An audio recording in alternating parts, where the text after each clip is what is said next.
High body will point your aqua down. Rise and face the east.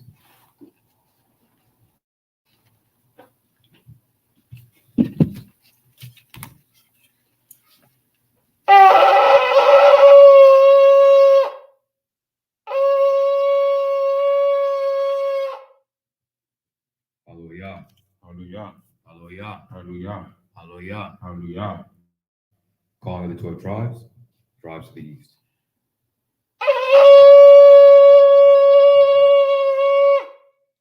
Yawasa. Yawasa. Banyamyan. Banyanyan. Dan. Dan. Shema.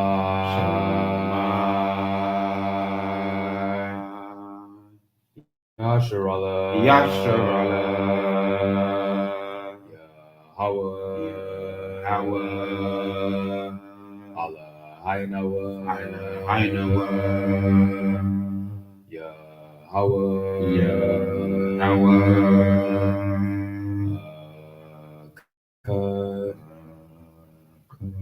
Stop.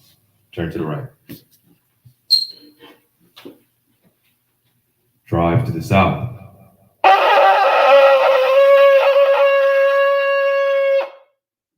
Shemayawan. Shemaiwan. Yashakar. Yashakar. Zabalawan. Zabalawan. Shema. Shema. Yasharala. Yasharala. Yahweh.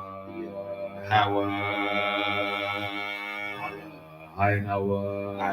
Hainawa. Yahweh. Yahweh.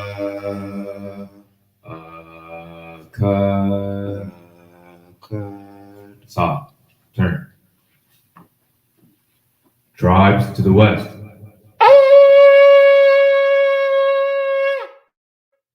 Gad. Gad. Ashar. Ashar. Naphtali. Naphtali. Shema. Shema. Yasharala.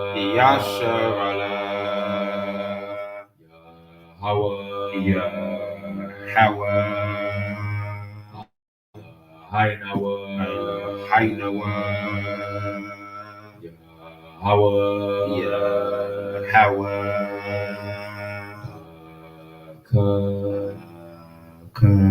Stop. Turn. Tribes to the north.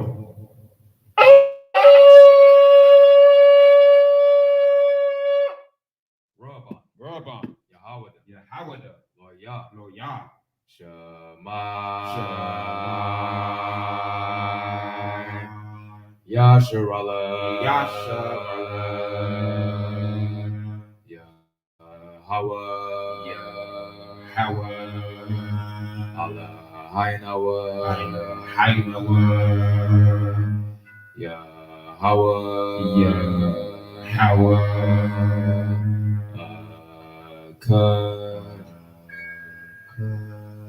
Stop. Turn. Hallelujah. Hallelujah.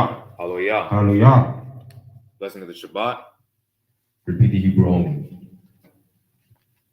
Blessed be Yahweh in the name of the anointed Yahweh Shai that gives us the Sabbath in peace. Barak atah Yahweh. Barak atah Yahweh. Ba'Hashem. Ba'Hashem. Hamashiach. Hamashiach. Yahweh Shai. Yahweh Shai. Hawa'ah. Hawa'ah. Natalanawa. Natalanawa. Hashabah. Hashabah. Ba'Shalom. Ba'Shalom. The water. The water. Yad. Yad. Aman. Aman.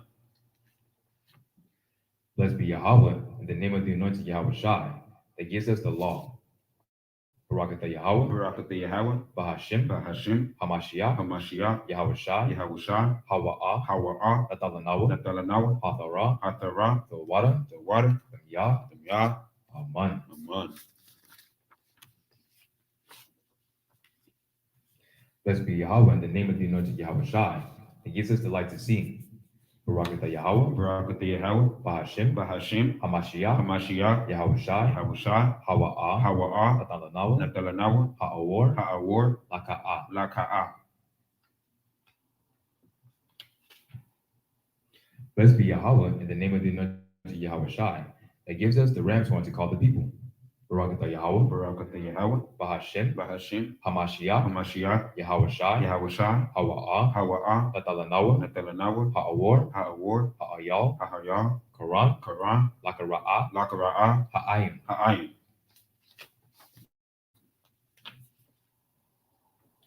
Blessed be Yahweh in the name of the anointed Yahweh Shai, that gives us the olive oil to anoint Israel. Barak atah Yahweh, Barak atah Yahweh, Bahashem, Bahashem, Hamashiach, Hamashiach, Yahweh Shai, Yahweh Shai, Hawa'ah, Hawa'ah, Natalanawa, Natalanawa, Hasheman, Hasheman, Zayah, Zayah, Lamashach, Lamashah, Yasharal. Yasharal. The water The water from Yad, from Yah. Amen. Amen.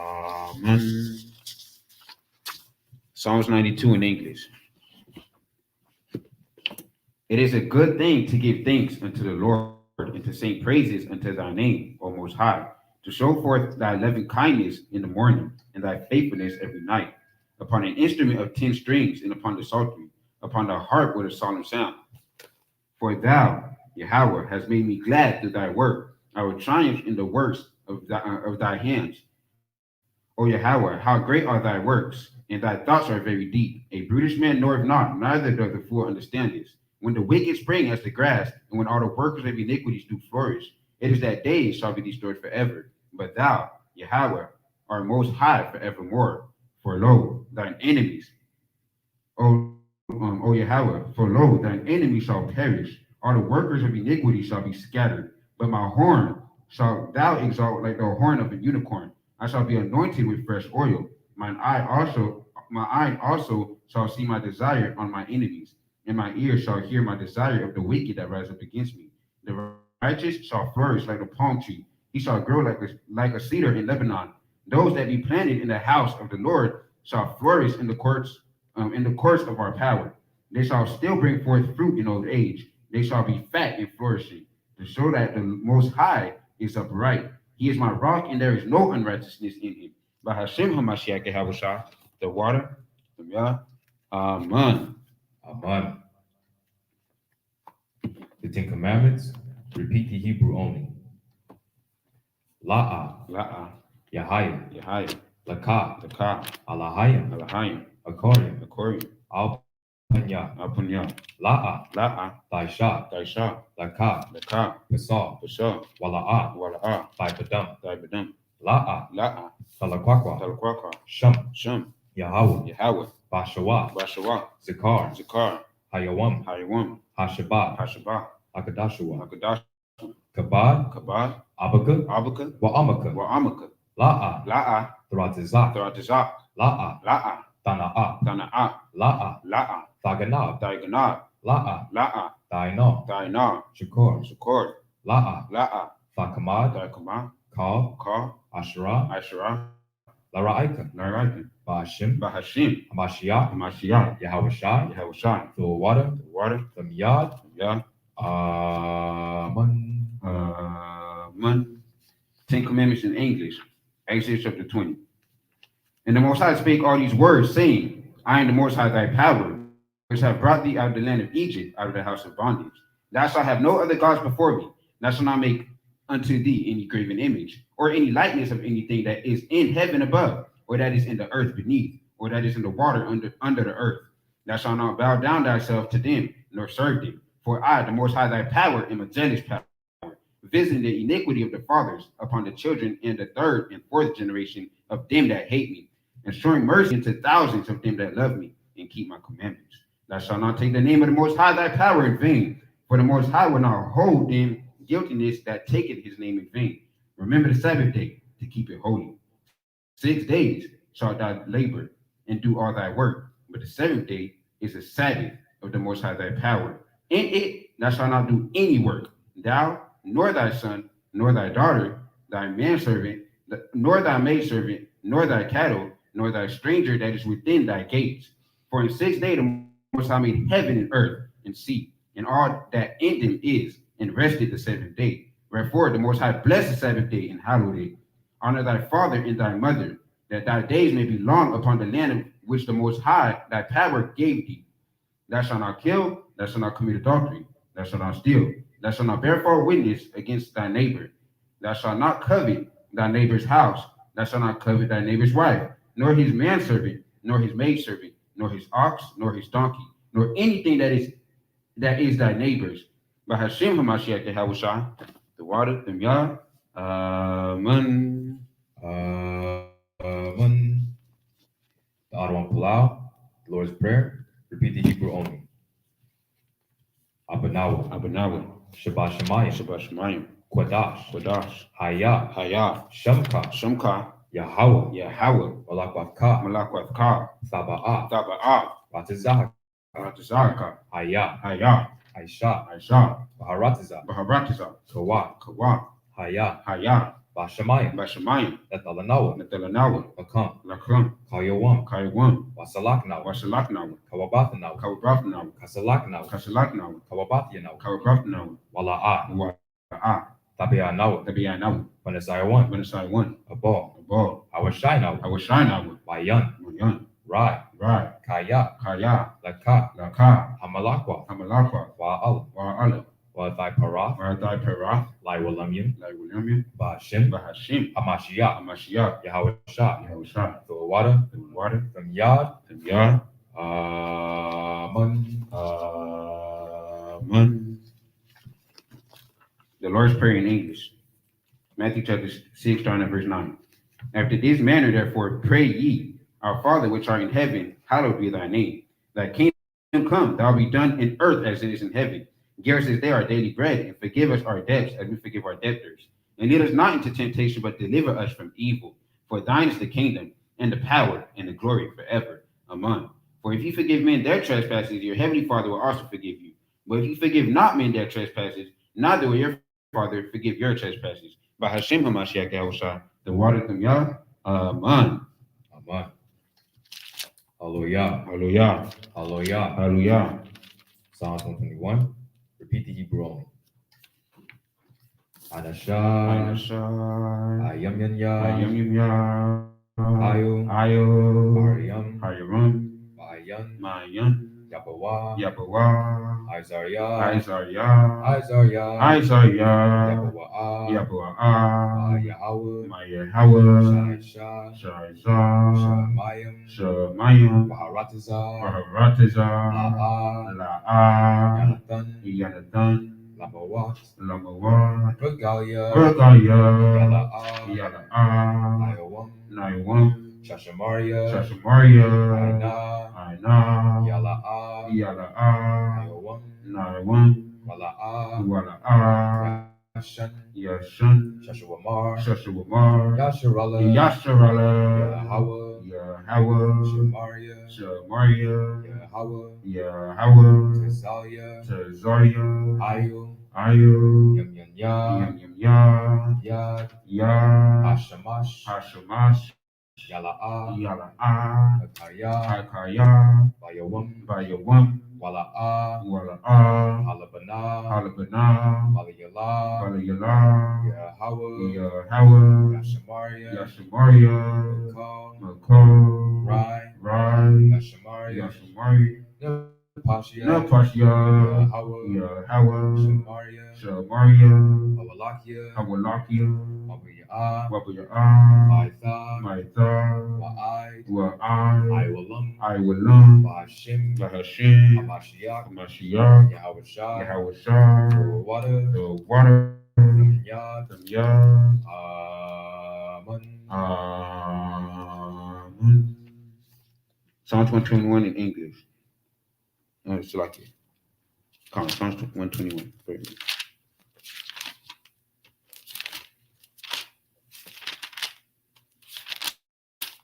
All right. Psalms 21 in English. I will lift up my eyes unto the hills, from whence cometh my help. My help cometh from the Most High, which made heaven and earth. He will not suffer thy foot to be moved. He that keepeth thee will not slumber. Behold, he that keepeth Israel shall neither slumber nor sleep. The Most High is thy keeper. The Most High is thy shade upon thy right hand. The sun shall not smite thee by day, nor moon by night. The Most High shall preserve thee from all evil. He shall preserve thy soul. The Most High shall preserve thy going out and thy coming in from this time forth and even forevermore. By Hashem HaMashiach Yahushua, the water from Yah. Amen. Amen. Psalms 133. Repeat the Hebrew only. Shaya, Hamayawad, Ladawad, Haina,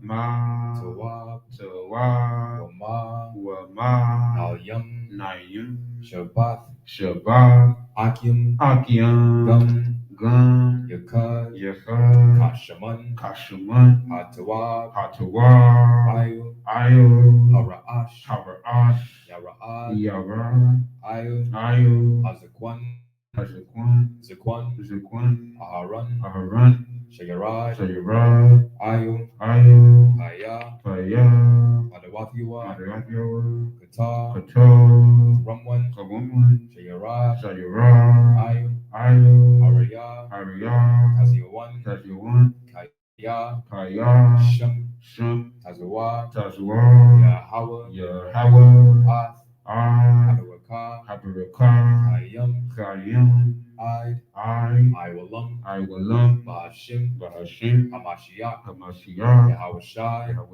the water, from Yad, Aman. Psalms 133 in English. Behold, how good and how pleasant it is for brethren to dwell together in unity. It is like the precious ointment upon the head that ran down upon the beard, even Aaron's beard, that went down to the skirts of his garment. As the dew of Hermon, and as the dew that descended upon the mountains of Zion. For there the Most High commanded the blessing, even life forevermore. By Hashem HaMashiach Yahweh, the water, the milk, Amen. Hallelujah. Hallelujah. Hallelujah. Hallelujah. Psalms 150, the praise. Praise ye Yahweh. Hallelujah. Praise Yahweh in the sanctuary. Hallelujah. Praise him in the firmament of his power. Hallelujah. Praise him for his mighty acts. Hallelujah. Praise him according to his excellent greatness. Hallelujah. Praise him with the sound of the trumpet. Hallelujah. Praise him with the psaltery and harp. Hallelujah. Praise him with the timbrel and dance. Hallelujah. Praise him with the string instruments and organs. Hallelujah. Praise him upon the loud cymbals. Hallelujah. Praise him upon the high sounding cymbals. Hallelujah. That everything that hath breath, praise ye Yahweh. Hallelujah. Hallelujah. Hallelujah. Praise ye Yahweh. By Shema Mashiach Yahushai. The water from Yad. Amen. Amen. Hallelujah. Hallelujah. Hallelujah. Hallelujah. Hallelujah. Hallelujah. All praises be unto you, O Yahweh, the power of Abraham, Isaac, and Jacob, for surely your mercy endureth forever. For water, O Yahweh, for allowing us to see another Shabbat day in peace. All praises be unto you, O Yahweh, for the wisdom, knowledge, and understanding that you have bestowed upon us. And I pray, O Yahweh, that you may continue to give us more wisdom, knowledge, and understanding. I pray that your holy prophets may continue to bring out the word, O Yahweh, everywhere that we are, O Yahweh. And I pray, O Yahweh, that you may allow all the prophecies to continue to come to pass. By Shema Mashiach Yahushai, the water from Yad. Amen. Amen. Ashabi, may be seated. Our praises. Our praises.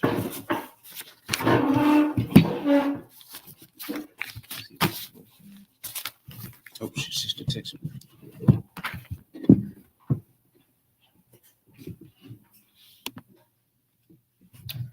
Shalom, Israel. Shabbat Shalom. Shabbat shalom. Shabbat Shalom. Shabbat shalom. Shabbat Shalom. Shabbat shalom. Let me get this Shabbat day started. All praise be unto the Most High. Starting off right, the scriptures. We'll dive right into the Torah portion. I'm going to do a recap of what happened in the last Torah portions. We were talking about Joseph, in Israel. I'm going to get into it. So, of course, everybody in here is familiar with the story of Joseph. Khan. So we went over some things that happened last week, and we went over some things that happened the week before concerning Joseph. And we talked about how the Most High will raise somebody up, just to build a civilization or to tear somebody down. What did the Most High do? He raised up Joseph to do what? Allow him to preserve the lives of his brethren, all his brothers, right? And to also preserve the life of his father, to preserve the life of the nation, right? Even though we were in a nation yet, we weren't, all the way. We didn't have the numbers yet, but we were, starting to build at that point. So, went over some scriptures concerning the Potiphar's wife. Anybody remembers last Torah? Being careful of certain women out there, and how she was, and she was, of course, she couldn't have been righteous. And she wasn't righteous anyways. She's an Egyptian. But she wasn't righteous in what she was trying to do to Joseph. That, of course, led to him being thrown in prison. Mm-hmm. But what did the Most High ultimately do? He took him out of that situation just to put him in the position to be below Pharaoh. Think about how powerful that is and how the Most High works. The Most High allowed him to be literally below Pharaoh, and all he was a Hebrew. The Egyptians looked at him like, oh, it's a Hebrew over here. But then he got put in a higher position than all of them, just to preserve all their lives and the lives of who? The 12 patriarchs and their children. Right? So all praise be unto the Most High. Let me get Romans 9 and 15 just to go on. Let me back on that. I'm gonna start with the book of Colossians. Oh, it's like my bad. Colossians 3:17. This book of Colossians chapter 3 verse 17. Con. And whatsoever ye do in word or deed, Mhm. do all in the name of the other one Yahushua. In the name of who? In the other one Yahushua, So this is talking about doing everything in his reputation. Go ahead. giving thanks to the Most High and the Abba by him. Because I always mention this, and LOZ always mentions this scripture, right? If we keep this scripture on our minds, we wouldn't be having to say Salakia for everything that we do to one another. Because we'd always have that perfect example from Mashiach Yahushua on our minds. Every single time. We always bring this out for a reason. This is extremely important to remember and to keep in our minds. Because when you have a Mashiach Yahushua's perfect example on your mind, you'll think about the things that he didn't do, that you might want to do. You might want to cuss your brother or sister out over something that they said to you a few days ago. You might want to hit them over something they did 10 years ago. But how was Yahushua? He was sinless. He didn't hold any grudges, right? I always talk about how powerful his last words were before he gave up the ghost. Him saying, forgive them, for they know not what they do. That type of love that he had for Israel, to not even have any type of ill feelings towards them. Knowing what they did, they gave him up, right? Our people gave him up. We didn't kill him, of course. We can do a whole class on that another time. All praises be unto the Most High. Of how, it was the Romans that actually killed him. Because we have people, our people, whenever we try to wake them up, some of them will say that we killed them. But of course, they don't know the scriptures. We didn't have any power to actually kill him or anything like that. We just gave him up. That was it. Like I said, most of we'll do a class on that. But when you think about how the Most High set everything up concerning Yahushua and how he's supposed to be that Prince and Savior to Israel, and you remember all the perfect example that he set for us, you'll think on all the things that you should not be doing, and you will literally not do those things, keeping this scripture in mind. I read that from the top of Shah again. Colossians? Colossians 3:17. This book, Colossians chapter 3, verse 17. Come. And whatsoever ye do in word or deed, do all in the name of the other one Yahushua, giving thanks to the Most High and the Abba by him. That's right. So everything we do, word or deed, we gotta always be mindful of his reputation, right? Because all of it ultimately does what?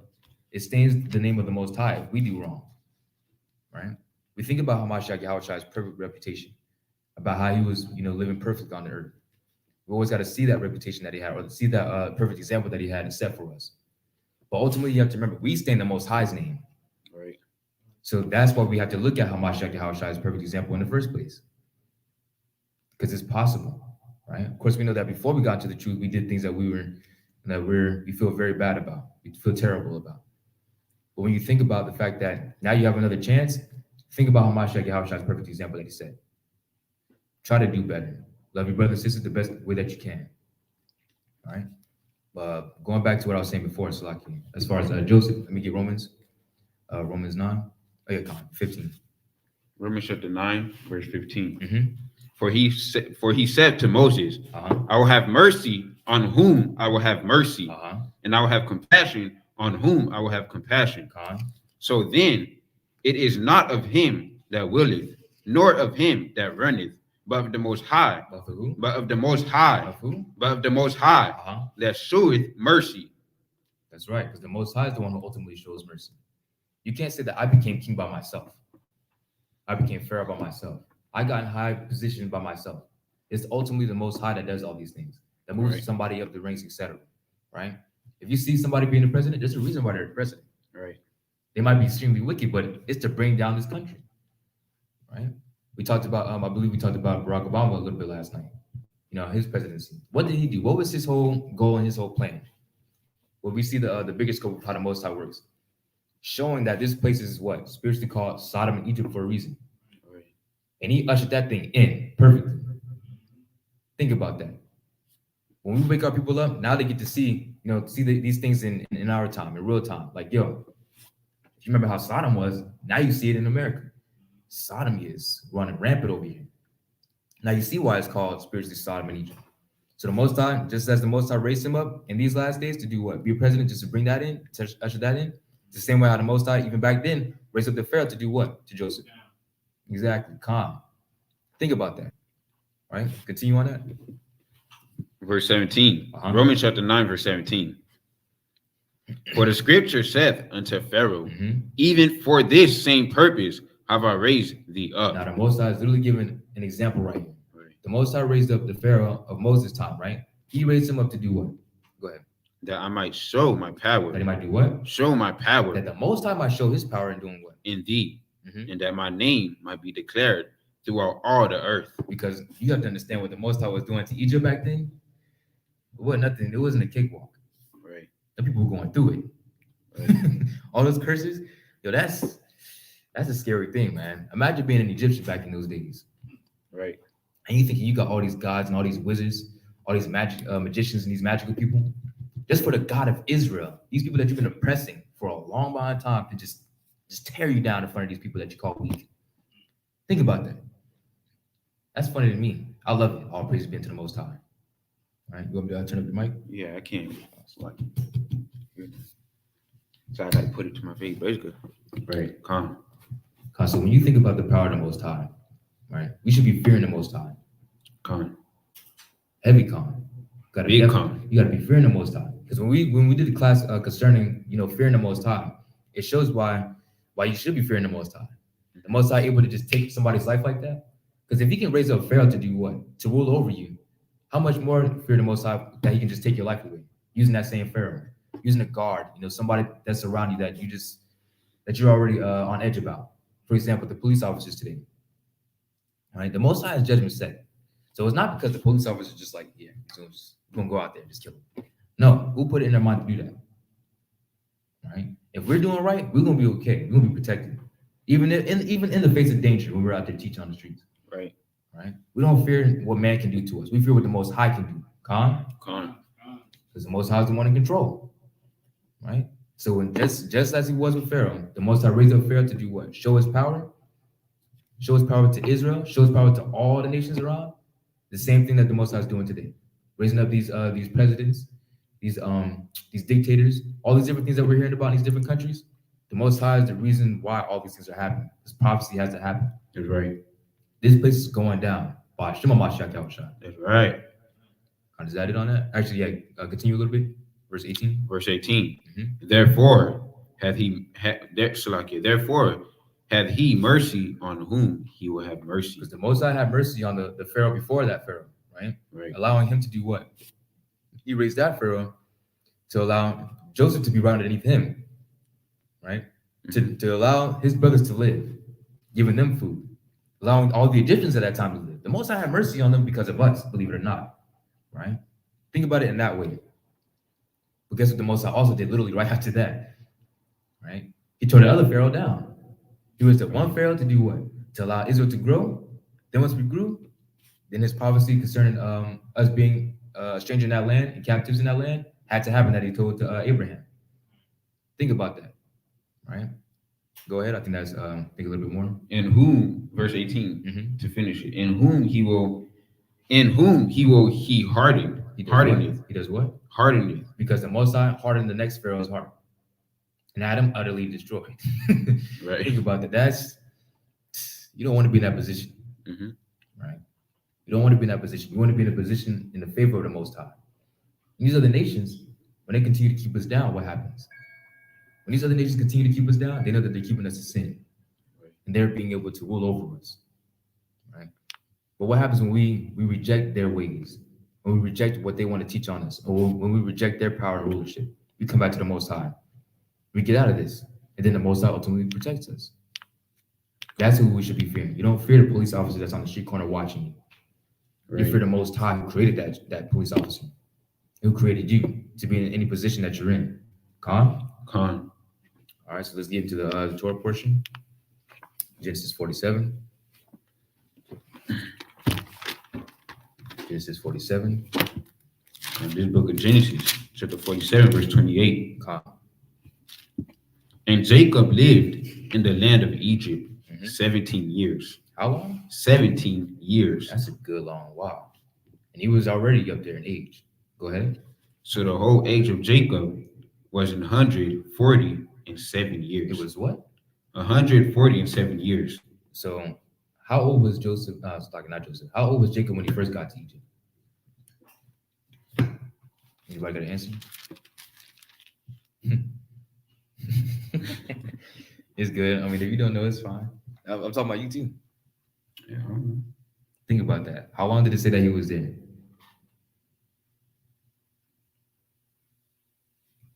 Think about it. How long did it say he was there? 17 years, right? Yeah, come on. So that means he'd be 130 when he got there. All right?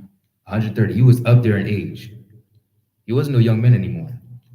Think about the life that he had, feeling that type of guilt in his heart because he felt like he was the reason why Joseph died. Tell him to go fetch his sons, his brothers, just for him to ultimately be killed. That's how he felt. He's like, yo, it's my fault. I'm the reason why my son was put to death. I let him go out there to go see his brothers, to go get his brothers, and guess what? They came back, he didn't. Right?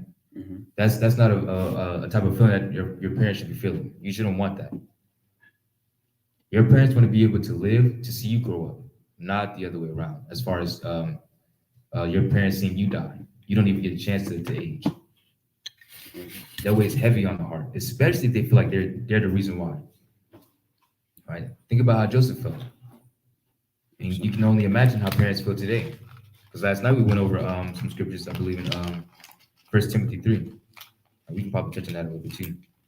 But in 1 Timothy 3, concerning how the end days or the last days will be, what we should be expecting, what we should be seeing, or what we would be seeing concerning the wickedness of our people, right? Because they do what? They go against what their mother and father tells them to do. And guess what happens from there? Death. You can get that Bible shot real fast. 1 Timothy 3. We went over it last night. We're going to talk about this a little bit. And the reason why we're bringing this scripture up, or these scriptures up, is because of the last days.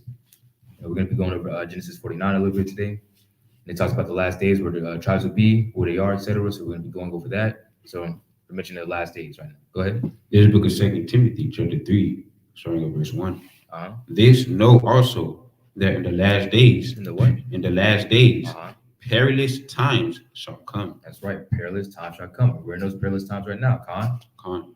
Go ahead. For men shall be lovers of their own selves. It should be what? Lovers of their own selves. Go ahead. Covetous, boasters, proud, blasphemers, disobedient to parents. It will be what? Disobedient to parents. Now we're talking about this one in particular. Why? Because Joseph didn't disobey his parents or his father and mother at all. Right? He didn't disobey them at all. He lived, by the way. Think about that. He lived to do what? Be under Pharaoh. To be right under him. The only person in Egypt he was under. Everybody else, they were under him. And he was, like I said, just a Hebrew to them. The Most High raised him up to preserve the lives of his brethren and their families. Right? But what do we see nowadays is what I mean. Think about how his father felt. Think about how Jacob or Israel felt.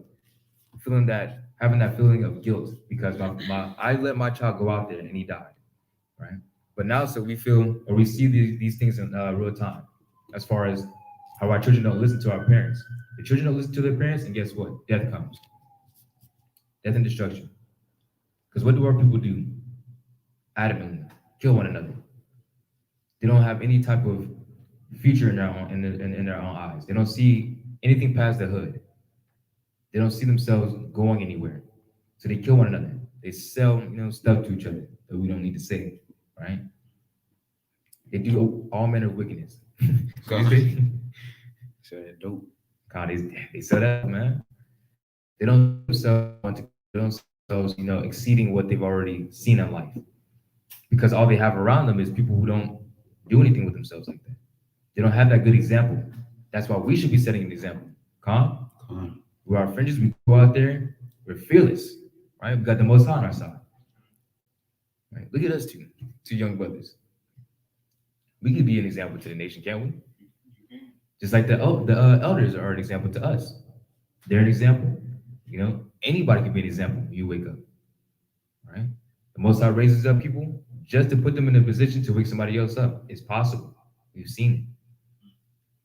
It's our job and it's our duty to wake our people up, because we see these things in the scriptures concerning our people doing what?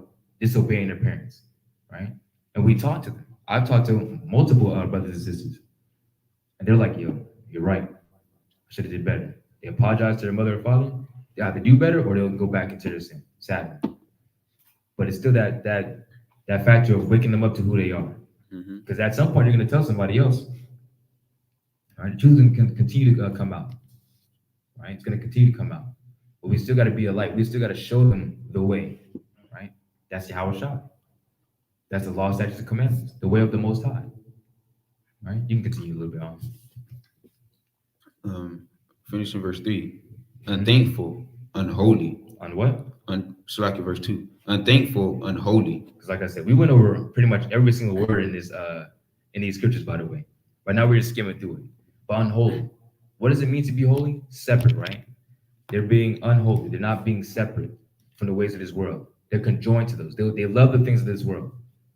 When they see these nice spinners and these nice rims, they go after those things.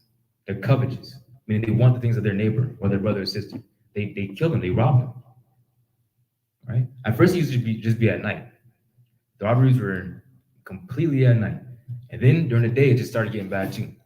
Now you can't be safe anywhere. You at a gas station trying to get gas, and now you got to look over your shoulder. You know somebody gonna try to get on the other side of your car, open your door, and just take off with your rims, with your wheels. Right? They steal your car right under your nose. These things are happening. We see it. This is why we have to continue to teach our people, show them the way. That's right. We have to show them the way, man. Because if we don't do it, who else is going to do it? The Christian church? They're not going to do it. They've been around for a long time. And what has been going on with our people since then? They'll tell you, listen, if you sin, just believe sweet Jesus and you'll be okay. Just repent. They don't even know what repentance is. Repentance is changing your ways. Changing. Right. Feeling bad for what you did and changing. That's where they err. That's where they mess up. Because they don't have the mentality to change or to do better for themselves. They say, no, I take that back. Them doing better for themselves is getting more money. It's that simple. Getting more money, moving out the ghetto. Getting your education, getting your degree. Getting your degree, right? And just getting better than how our people are. That's how they feel. I gotta get better than the next brother. I don't care if they stay at the bottom. I need to get better than them. That's the mentality that they have. High-minded. I think that's verse 3. Right. No, verse 4, Slaki. That's verse 4. They get high-minded. Hard-headed. Because now they're like, you know what, listen. At this point, I just want to be where I need to be. I don't care what nobody else got going on. As long as I'm doing good, I'm good. And like I said last night, that mentality is death. You think Joseph was like that? Or Abraham? Isaac? You think Moses was like that? If Moses thought like that, Israel would be a goner. Exactly. Because the Most High gave him a chance. He said, listen, I'll start the whole nation from you. And Moses was like, wow. Moses was like, nah. You pleaded for our people. That's how we should be. Pleading for one another. Right? Praying for one another. What's the word I'm looking for? Interceding for one another. Intercession. Right? Heavy pleading for one another to the Most High. Right. That shows the love that we should have. That shows the love. That shows pure love right there. Right? We went over scriptures last night concerning what love is as well, and how powerful the commandments are. The way to get out of all this right here is to keep the commandments. It's that simple. That's right. It's that simple. When you're not keeping the commandments, then you get all this right here. Traitors, heady, high-minded, lovers of pleasures more than lovers of the Most High. That's what you get. Back then, I also mentioned that the Most High wouldn't have that. He would have had people, put to death because of that. If the Most High had all those things that he had set in the wilderness, placed on our people right now, do you think that we'd be having so much adultery going on in the nation? Think about that. We wouldn't have all this adultery going on in the nation. Your head would have been chopped off already. Head would have been chopped off already. Or no, stone. So stone, something. Right. Death. You think children will be disobedient to their parents? There's laws on that as well. What to do? Stone them. He's right. There wouldn't be much Israel left. Right? Think about that. But the Most High has mercy in these last days. Khan. Khan. We got to be thankful for that mercy that the Most High has. and look at the examples that Joseph set and our forefathers set. Mhm. Right? So let's go back to the portion. Go back to the portion. This is the book of Genesis, chapter 47, and verse 29. Calm. And the time drew nigh that Israel must die. Mhm. And he called his son Joseph and said unto him, If now I have found grace in thy sight, put, I pray thee, thy hand under my thigh, and deal kindly and truly with me. Bury me not, I pray thee, in Egypt. Do what? Bury me not, I pray thee, in Egypt. There's a very heavy importance on where we should bury one another. Mhm. Right? Bury one another around our people. Right. He did not want to be buried in a strange land. How with the Egyptians? You know what the Egyptians were doing back then? Yo, it's disgusting. If you go into the history of how Egypt was, yo, they were getting down with anything, any and everything. I'm gonna just make it simple. I don't need to go into detail. They were getting down with anything. Why would you want to be buried in the land like that? Think about that. All right, but go ahead. Verse 30. Mhm. But I will lie with my fathers. You'll do what? I will lie with my fathers. See, you want to be with his own people. You know, where his fathers were. All right, go ahead. And thou shalt carry me out of Egypt and bury me in their burying place. Mm-hmm. And he said, I will do as thou hast said. So he said he's going to do as he has said. That sounds like a good son to me. Right. He hadn't seen him in a long time, and he automatically was just still on it. I got you, Dad. I got you, Father. I'm gonna make sure that you're buried where your fathers were, because I understand the importance of that. You think that they didn't understand the importance of being buried with their fathers? That was something extremely important with Israel. Of course, nowadays we're like, give me one spot and that's it. Mhm. I just want a spot somewhere as long as I'm buried. Or they'll say, cremate me. Right? They don't even want to be buried anymore. Just cremate me. Make sure my family gets the money. That's how they feel. Think about that. But back then it was not like that. It was completely different. Go ahead. Verse 31. Uh-huh. And he said, verse 31. Calm. And he said, swear unto me. Mm-hmm. And he sware unto him. And Israel bowed himself upon the bed's head. Uh-huh. This is the book of Genesis, chapter 48, starting at verse 1. And it came to pass after these things that one told Joseph, Behold, thy father is sick. And he took with him his two sons, Manasseh and Ephraim. Uh-huh. And one told Jacob and said, Behold, thy son Joseph cometh unto thee. And Israel strengthened himself and sat upon the bed. Uh-huh. And Jacob said unto Joseph, The Most High Almighty appeared unto me at Luz, the land of Canaan, and blessed me. At the land of where? In the land of Canaan, and blessed me. What do we know Canaan to be today? That land. I mean, yeah, Like- the north part, yeah. But what's that little part called? We should know it. Think about it. The land of Canaan. Right, that's That's what. Go the ahead. nation the land was promised. That's the land we were promised. Israel, right? Go ahead. Verse 4. Mm-hmm. He said unto me, Behold, I will make thee fruitful and multiply thee, Uh-huh. and I will make of thee a multitude of people, A what? a multitude of people, Mm-hmm. and will give this land to thy seed, To who? to thy seed, Uh-huh. after thee for an everlasting possession. An everlasting possession. The land of Canaan. Right. The land of Israel for an everlasting possession. Realize it's not talking about the Amalekites over there. Mhm. Believe it or not, they'll come over here and tell us who we are. They know who they are. They know who we are. We have seen these encounters. We've had encounters with them. They know who they are. That land is not for them. That land is for us. Right? And when we have the kingdom, guess where we're going to be landing? I mean, guess where our land is going to be? Right over there. Right over there. We can have all that over there. That's going to be our possession. Con? Come on. Go ahead. Verse 5. Mm-hmm. And now thy two sons, Ephraim and Manasseh, Uh-huh. which were born unto thee in the land of Egypt before I came unto thee into Egypt, are Are mine, who? are Are mine, who? are mine. As what? As Reuben and Simeon, they shall be mine. Reuben and Simeon are his two older children, right?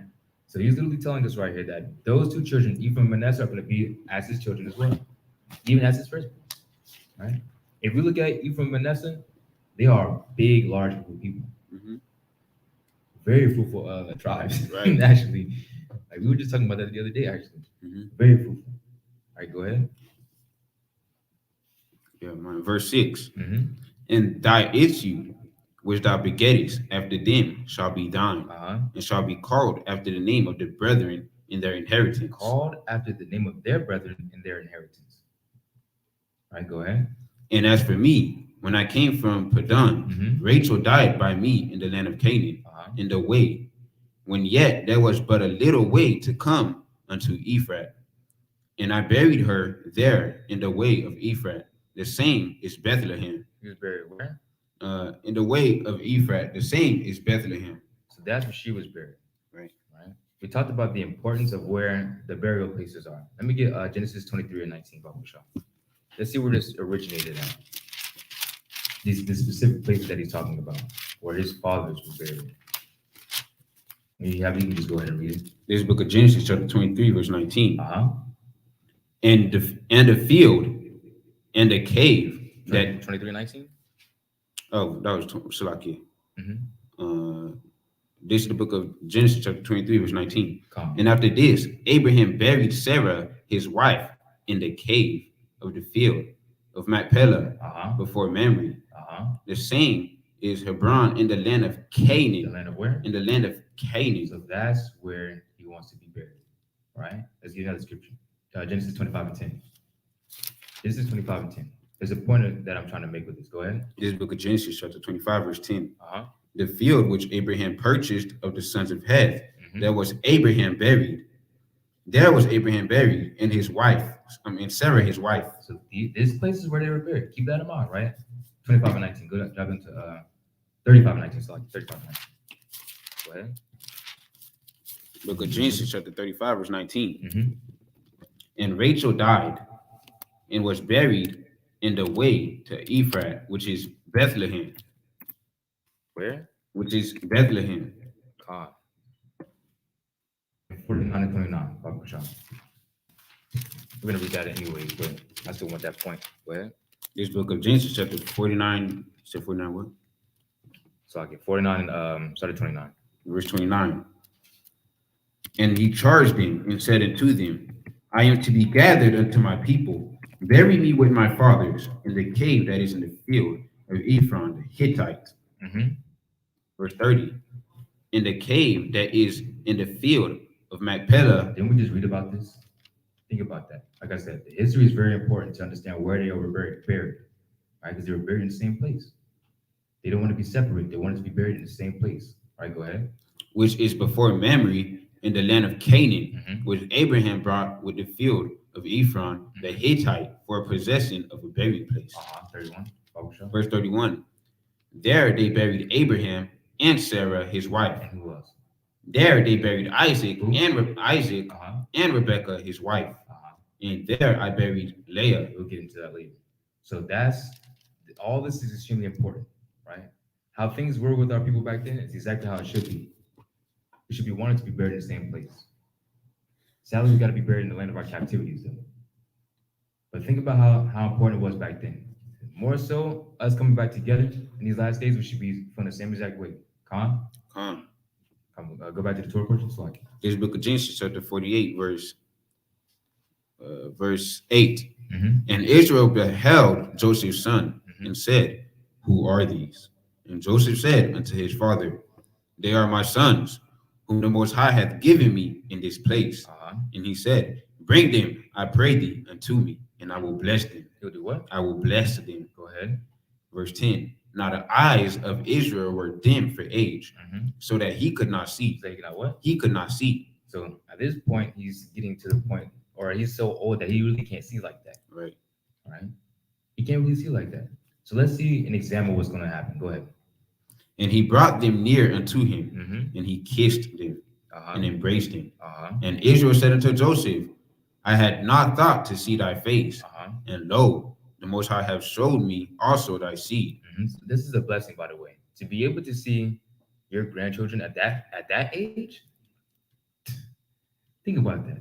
First of all, he's now seeing Joseph, right? Or he was able to meet Joseph again after so many years, right? So many years. That's a blessing in itself. But now able to see his seed as well. That's a double blessing. Right. All praise be unto the Most High. Right? We only wish that we were able to get to that point. Right? Go ahead. And Israel said unto verse 11, Mm-hmm. and Israel said unto Joseph, I had not thought to see thy face, and lo, the Most High have showed me also thy seed. Uh-huh. And Joseph brought them out from between his knees, Mm-hmm. and he bowed himself with his face to the earth. And Joseph took them both, Ephraim in his right hand toward Israel's left hand, Mm-hmm. and Manasseh in his left hand toward Israel's right hand, Uh-huh. and brought them near unto him. Uh-huh. And Israel stretched out his right hand and laid it upon Ephraim's head. Upon whose head? Ephraim's head. Interesting. Go ahead. Who was the younger? Who was the what? Who was the younger? Now, what's already different about this situation than what would usually happen with Israel? Anybody can take any lucky guess. Any guess that you guys have. What's a lucky guess? Think about the order that the Most High said. That's right. He usually does the order, right?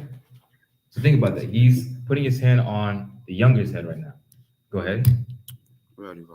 Okay, verse 13. Uh-huh. And Joseph took them both, Ephraim in his right hand toward Mhm. Israel's left hand, and Manasseh in his left hand toward Israel's right hand, and brought them near unto him. Uh-huh. And Israel stretched out his right hand and laid it upon Ephraim's head, And laid it upon the younger's head. Go ahead. who was the younger, Uh-huh. and his left hand upon Manasseh's head, Remember, Manasseh is, of course, the older. Go ahead. guiding his hands wittingly, Mm-hmm. for Manasseh was the firstborn. Uh-huh. Verse 15. And he blessed Joseph Uh-huh. and said, the Most High before whom my fathers Abraham and Isaac did walk, the Most High which fed me all my life, long unto this day, Mm-hmm. the angel which redeemed me from all evil. Mm-hmm. Bless the lads, Uh-huh. and let my name be named on them, Mhm. in the name of my fathers Abraham and Isaac, Mm-hmm. and let them grow into a Go multitude, into what? into a multitude, Into what? into a multitude Uh-huh. in the midst of the earth. You have to remember these specific tribes, right? We call them Yabasat. That's a great amount of people, like I said. They're extremely fruitful. Right.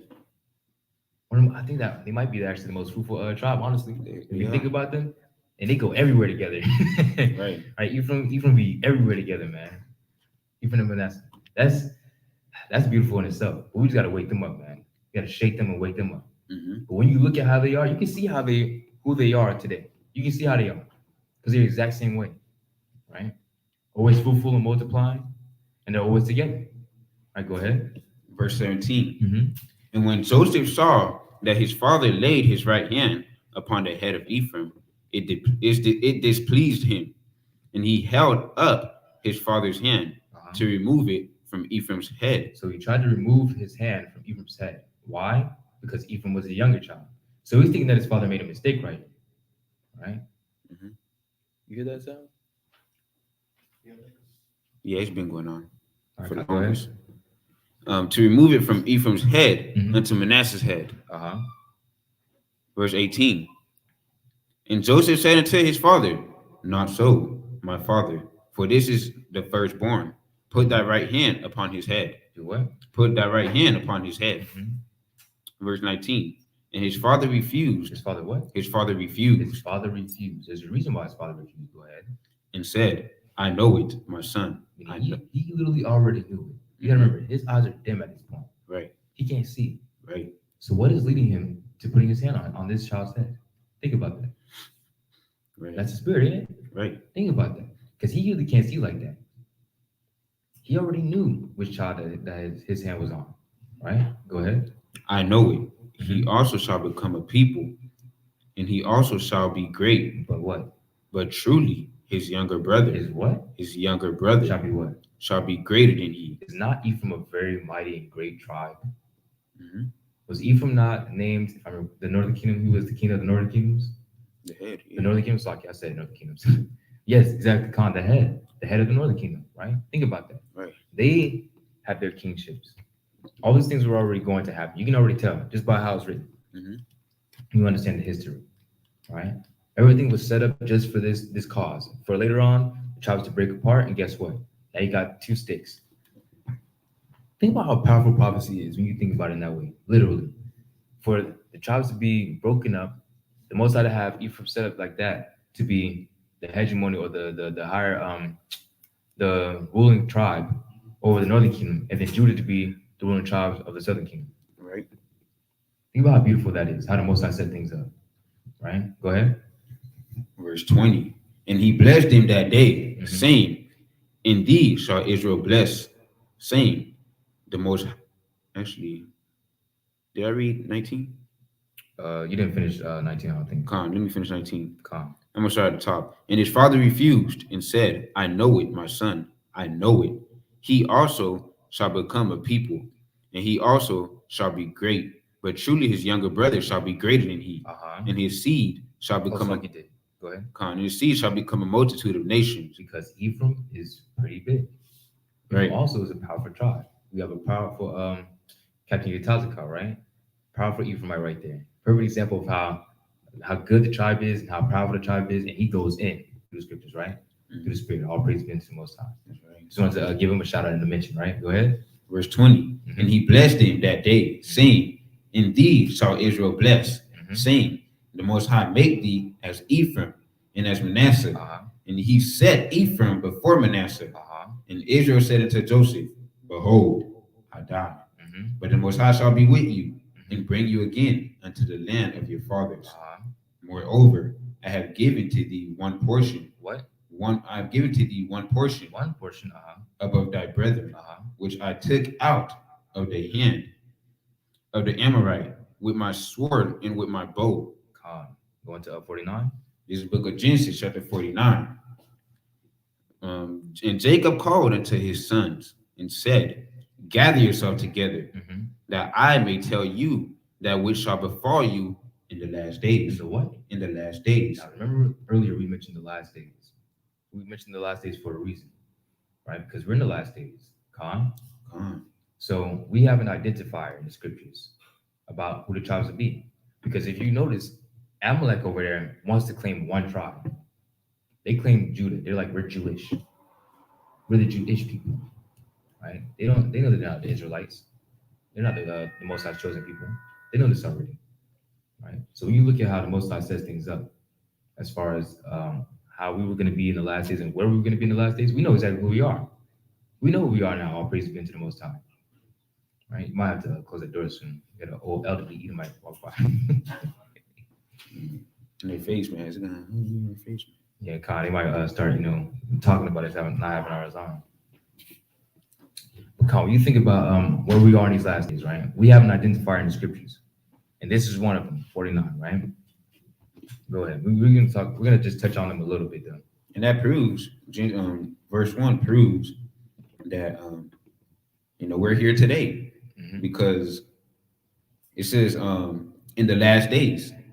Now, as you know, Reuben, Simeon, Levi, Judah, they're all dead. So who is it talking about in the last days? Think about that. Right? It proves that we're still here. Also, when you think about it, right? This is a cut on Christianity. Do you know what Christianity always tells us? Not every Christian will say this, but the majority of Christianity, you know what they'll say? They're apologists. The Israelites are done away with. Now, we already have scriptures that literally cut that. If you want to get some, Romans. We already have scriptures that literally let us know that we're not done away with, right? We have scriptures that let us know that we're still here. But they want to say that the covenant that the Most High had with us is done away with. That's one of their main things that they like to say. Right, go ahead and read that. This book of Romans, chapter 11, verse 1. I say then, have the Most High cast away his people? Now, if you remember who this is Paul. He's already in the last days. The last days started when Yahushua was on the scene. Were there not Israelites then alive back then? Think about that. Think about that. When you understand the history of where the northern kingdom was, they were over here. And where was the southern kingdom? We were still over there, about to get kicked out. That means we were still alive, right? Right. That was in the last days. Go ahead. God forbid. Uh-huh. For I also am an Israelite. He is also an Israelite of what tribe? Of the seed of Abraham. Uh-huh. Of the tribe of Benjamin. Tribe of who? Of the tribe of Benjamin. He even identifies that he's of the tribe of Benjamin. Who we believe to be the West Indies, of course. Right? Jamaicans, Bahamians, etc. So we know who the tribes are. Right? And like I said, we're gonna mention them, go through it a little bit, because we have to have this understanding and understand that The Most High gave us an identifier. This is what makes the scriptures so much more powerful. When you understand them with the right understanding, right? Because what if Christians read this, they don't know what they're reading. That's the honest truth. They'll read this and like they'll say last days, and they still won't. They'll go right over their head. They're gonna read right over the word last days. Right over the word last days. Oh, they're dead now. They don't apply to us. That's what they'll say. They'll say, you know, we're all Israelites to the spirit. Spiritual Well, Israel. what did he say in Romans 9? He said of the flesh, Right. according to the seed, right? He literally said, my brethren, my kinsmen, according to the flesh, who are Israelites. Think about that. That's very powerful words from the brother, right? You can go into you can either read that or you can go into the portion. What's the portion? Con. Did you want to read Hebrews? Yeah, you can read Hebrews 1. I'm gonna get Hebrews 1. Con. Because this is how we also know that we entered the last days. This is how we know. This is the identifier. Go ahead. This is the book of Hebrews, chapter 1, verse 1. Con. The Most High, who at sundry times and in diverse manners spake in the time past unto the fathers by the prophets. Because the prophets always gave the word, right? The Most High gave them the visions, gave them the understanding of what was going to happen, and they told the people, right? Go ahead. Have in these last days. And where? Have in these last days. And where? Have in these last days. So that means it's starting right there. These last days, go ahead. Spoken unto us by his son. By who? By his son. By who? By his son. So when Hamashiach Yahushua came out of the scene, right? After you died, that's the last days right there. That's when it started. Right, go ahead. Whom he have appointed heir of all things. Appointed what? Heir of all things. So it's appointed heir of all things, right? Because you have to remember, he has the title King of Kings and Lord of Lords for a reason. Or he's going to have it, especially when he comes back, right? Mm-hmm. He's going to be the King of Israel. We're going to be over all the earth in that time, in the kingdom of heaven, right? And who's going to be over us and over him? The Most High Yahweh, as usual, right? So he appointed him heir in these last days. Go ahead. By whom? Go ahead. By whom also he made the world. That's right. And whom also he made the worlds, right? The Most High gave Hamashiach Yahushua a lot of power, right? The only person over him is who? His father. That's right. And Christianity will say, no. The Trinity, they're all equal. They're all co-equal together. 3 equals 1. I don't know what you guys are talking about. Does that make any sense to you? 3 equals 1? 1 plus 1 plus 1 equals 1. That's what they say. 1 plus 1 plus 1 equals 1. That makes no sense. They have no understanding of the scriptures, man. And they're proofs. Whenever we go out on the street corners and we encounter them, they don't know what they're talking about.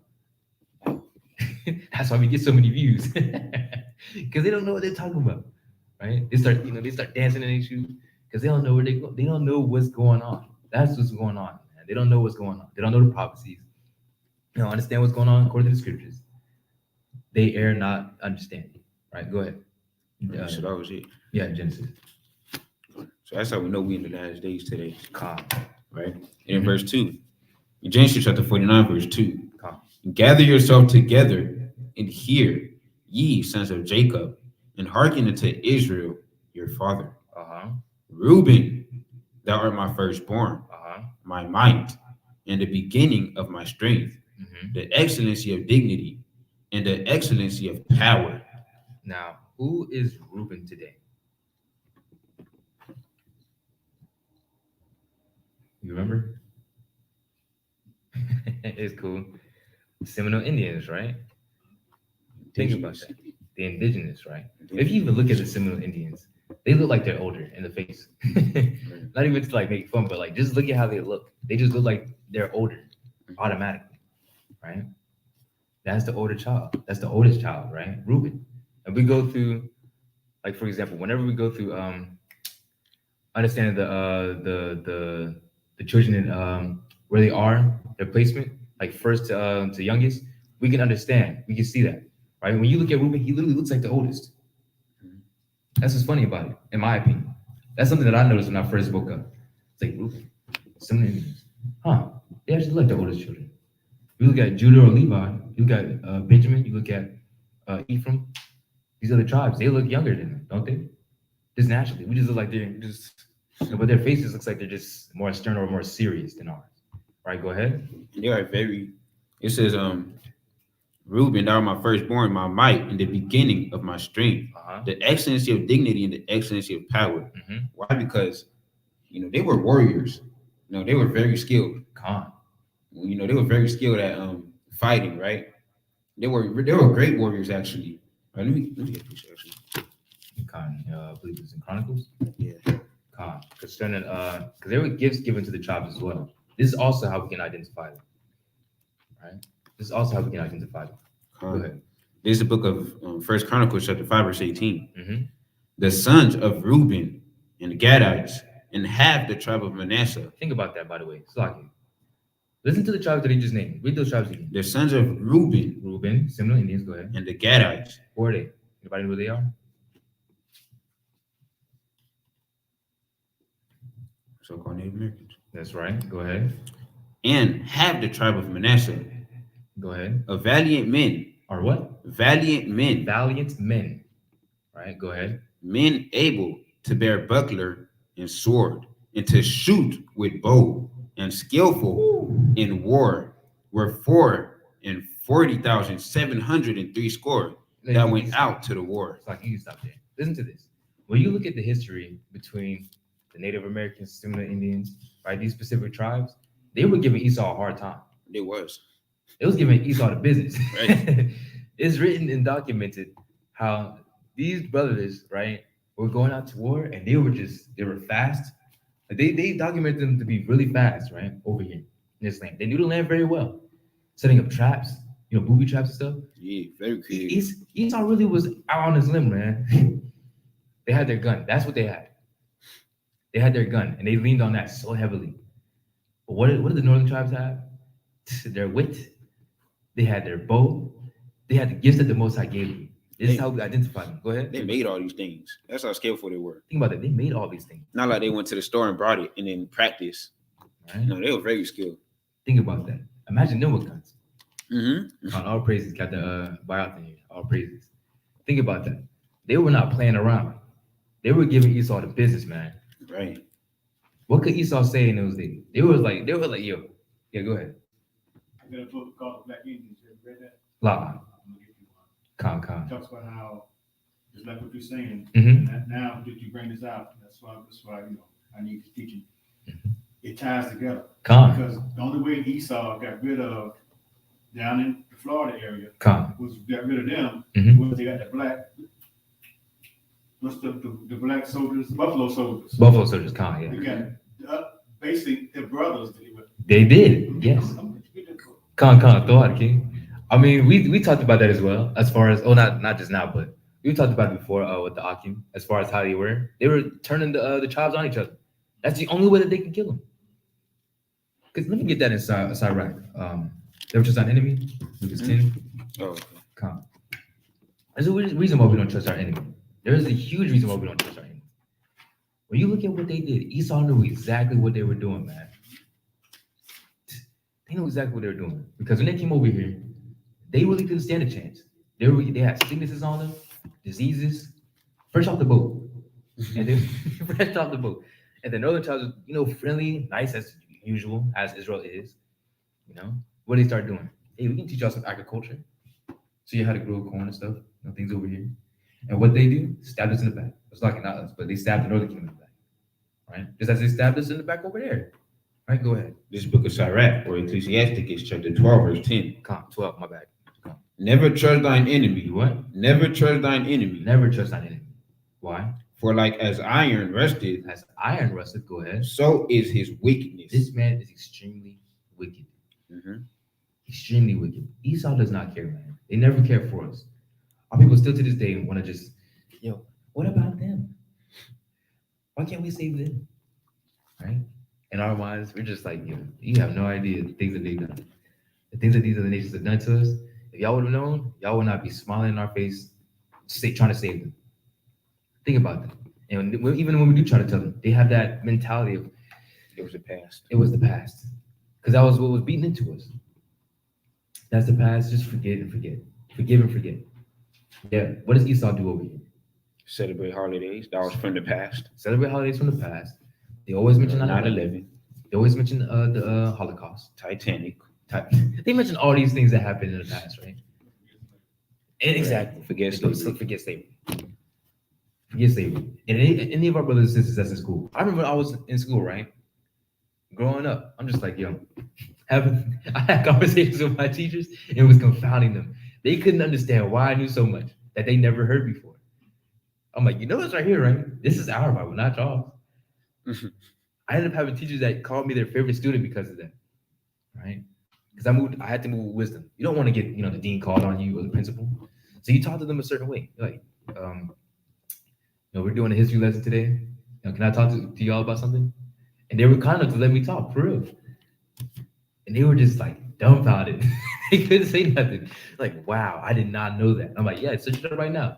Put it up on the screen. And they're like, wow, how do you even know this? Like, the Most High allowed me to understand these things. And I can show, my people. I mean, and anybody that was in there, they're over there crying. Like, I don't know why y'all crying. Y'all don't really, I don't care. Y'all don't care. Honestly, I already knew how they were, man. I knew how they were.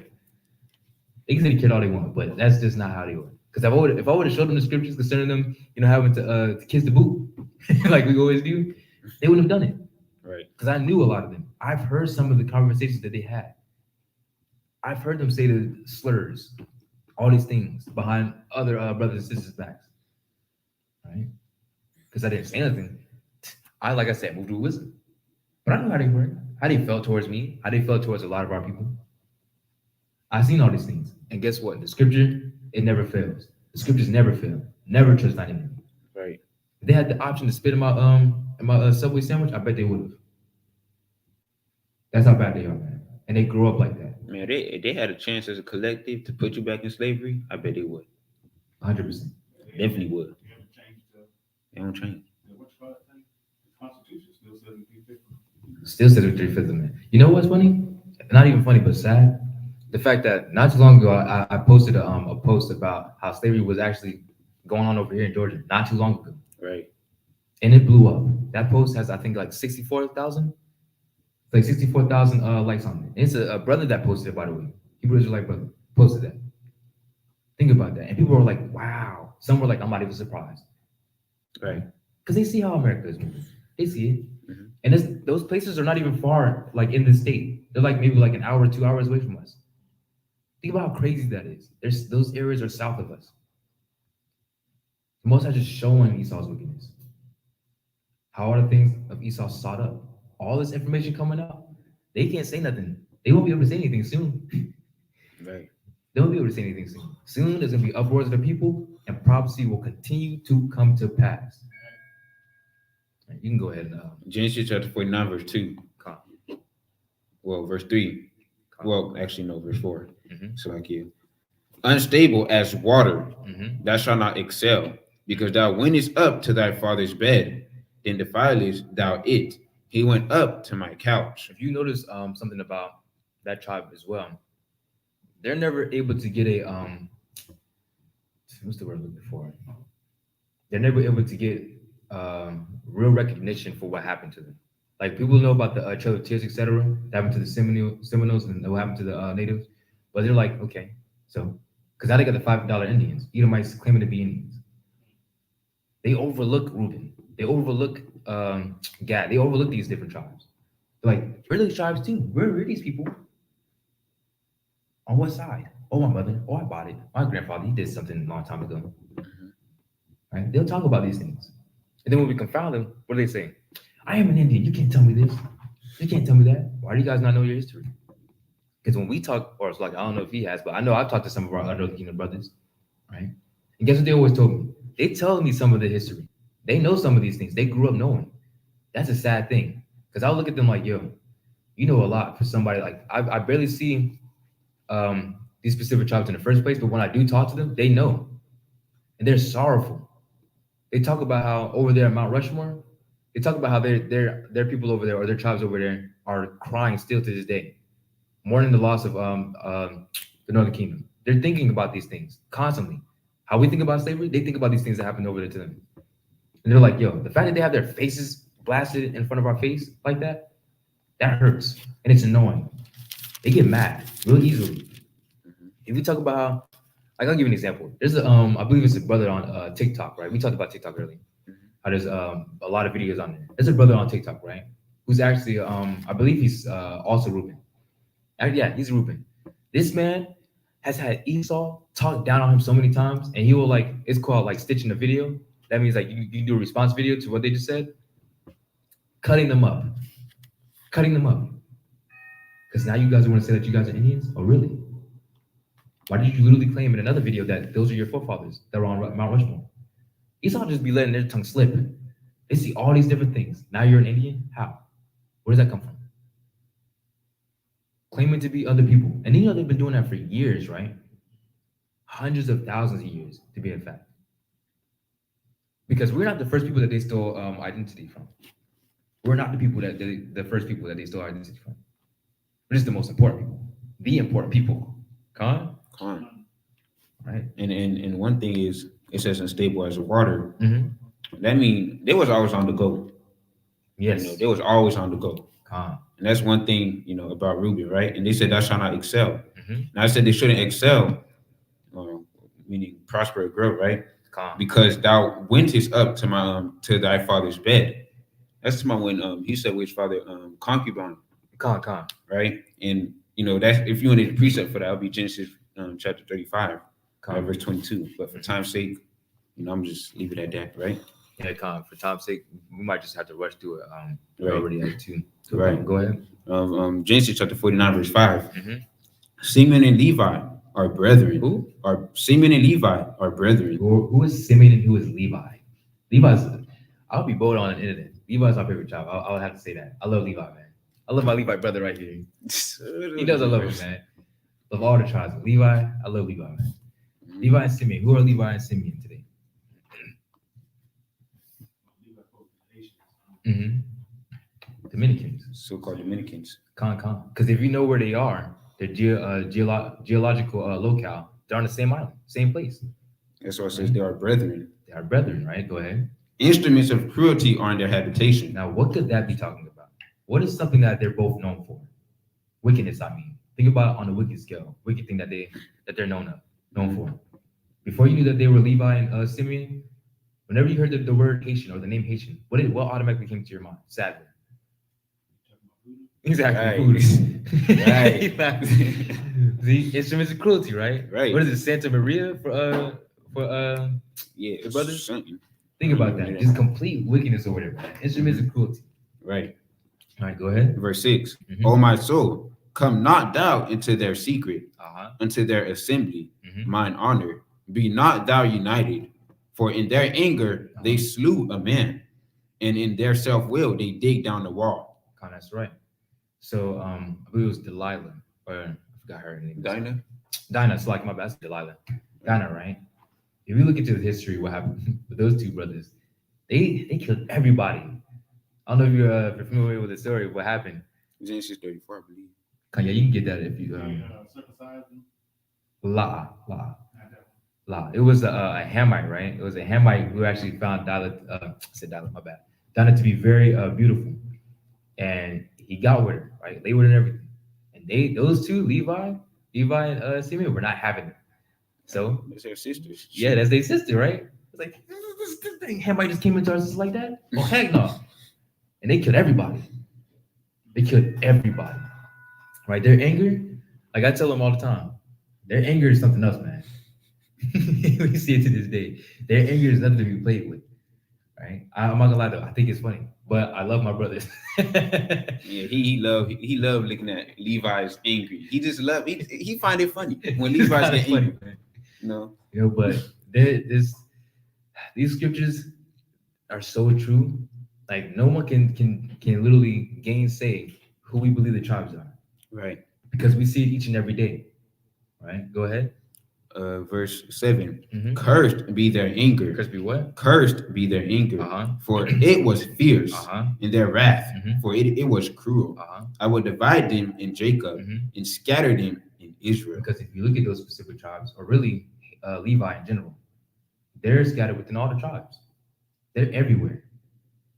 I mean, everywhere. Remember growing up with Levi? I didn't even know. I have a cousin that's a Levi, right? Growing up, I didn't even know he was Levi. Literally. He acted like Judah. When I found out he was Levi, I was like, what? This whole time? Since when? Right? But we live amongst each other. That was a curse put on them. Scattered. They're scattered within all the tribes. Right? Doesn't matter where they are. Go ahead. Genesis chapter 49, verse 8. Judah, thou art he whom thy brethren shall praise. Now we understand this already. It was a kingly tribe. We were, of course, King Solomon, King David, of course, Yahushua, right? The kingly tribe. Go ahead. Thy hand shall be in the neck of thine enemies. Thy father's children shall bow down before thee. Now, the neck of our enemies. That's a lot, King. We always get a higher position, or we can get a higher position, but we will never exceed where our enemy is at.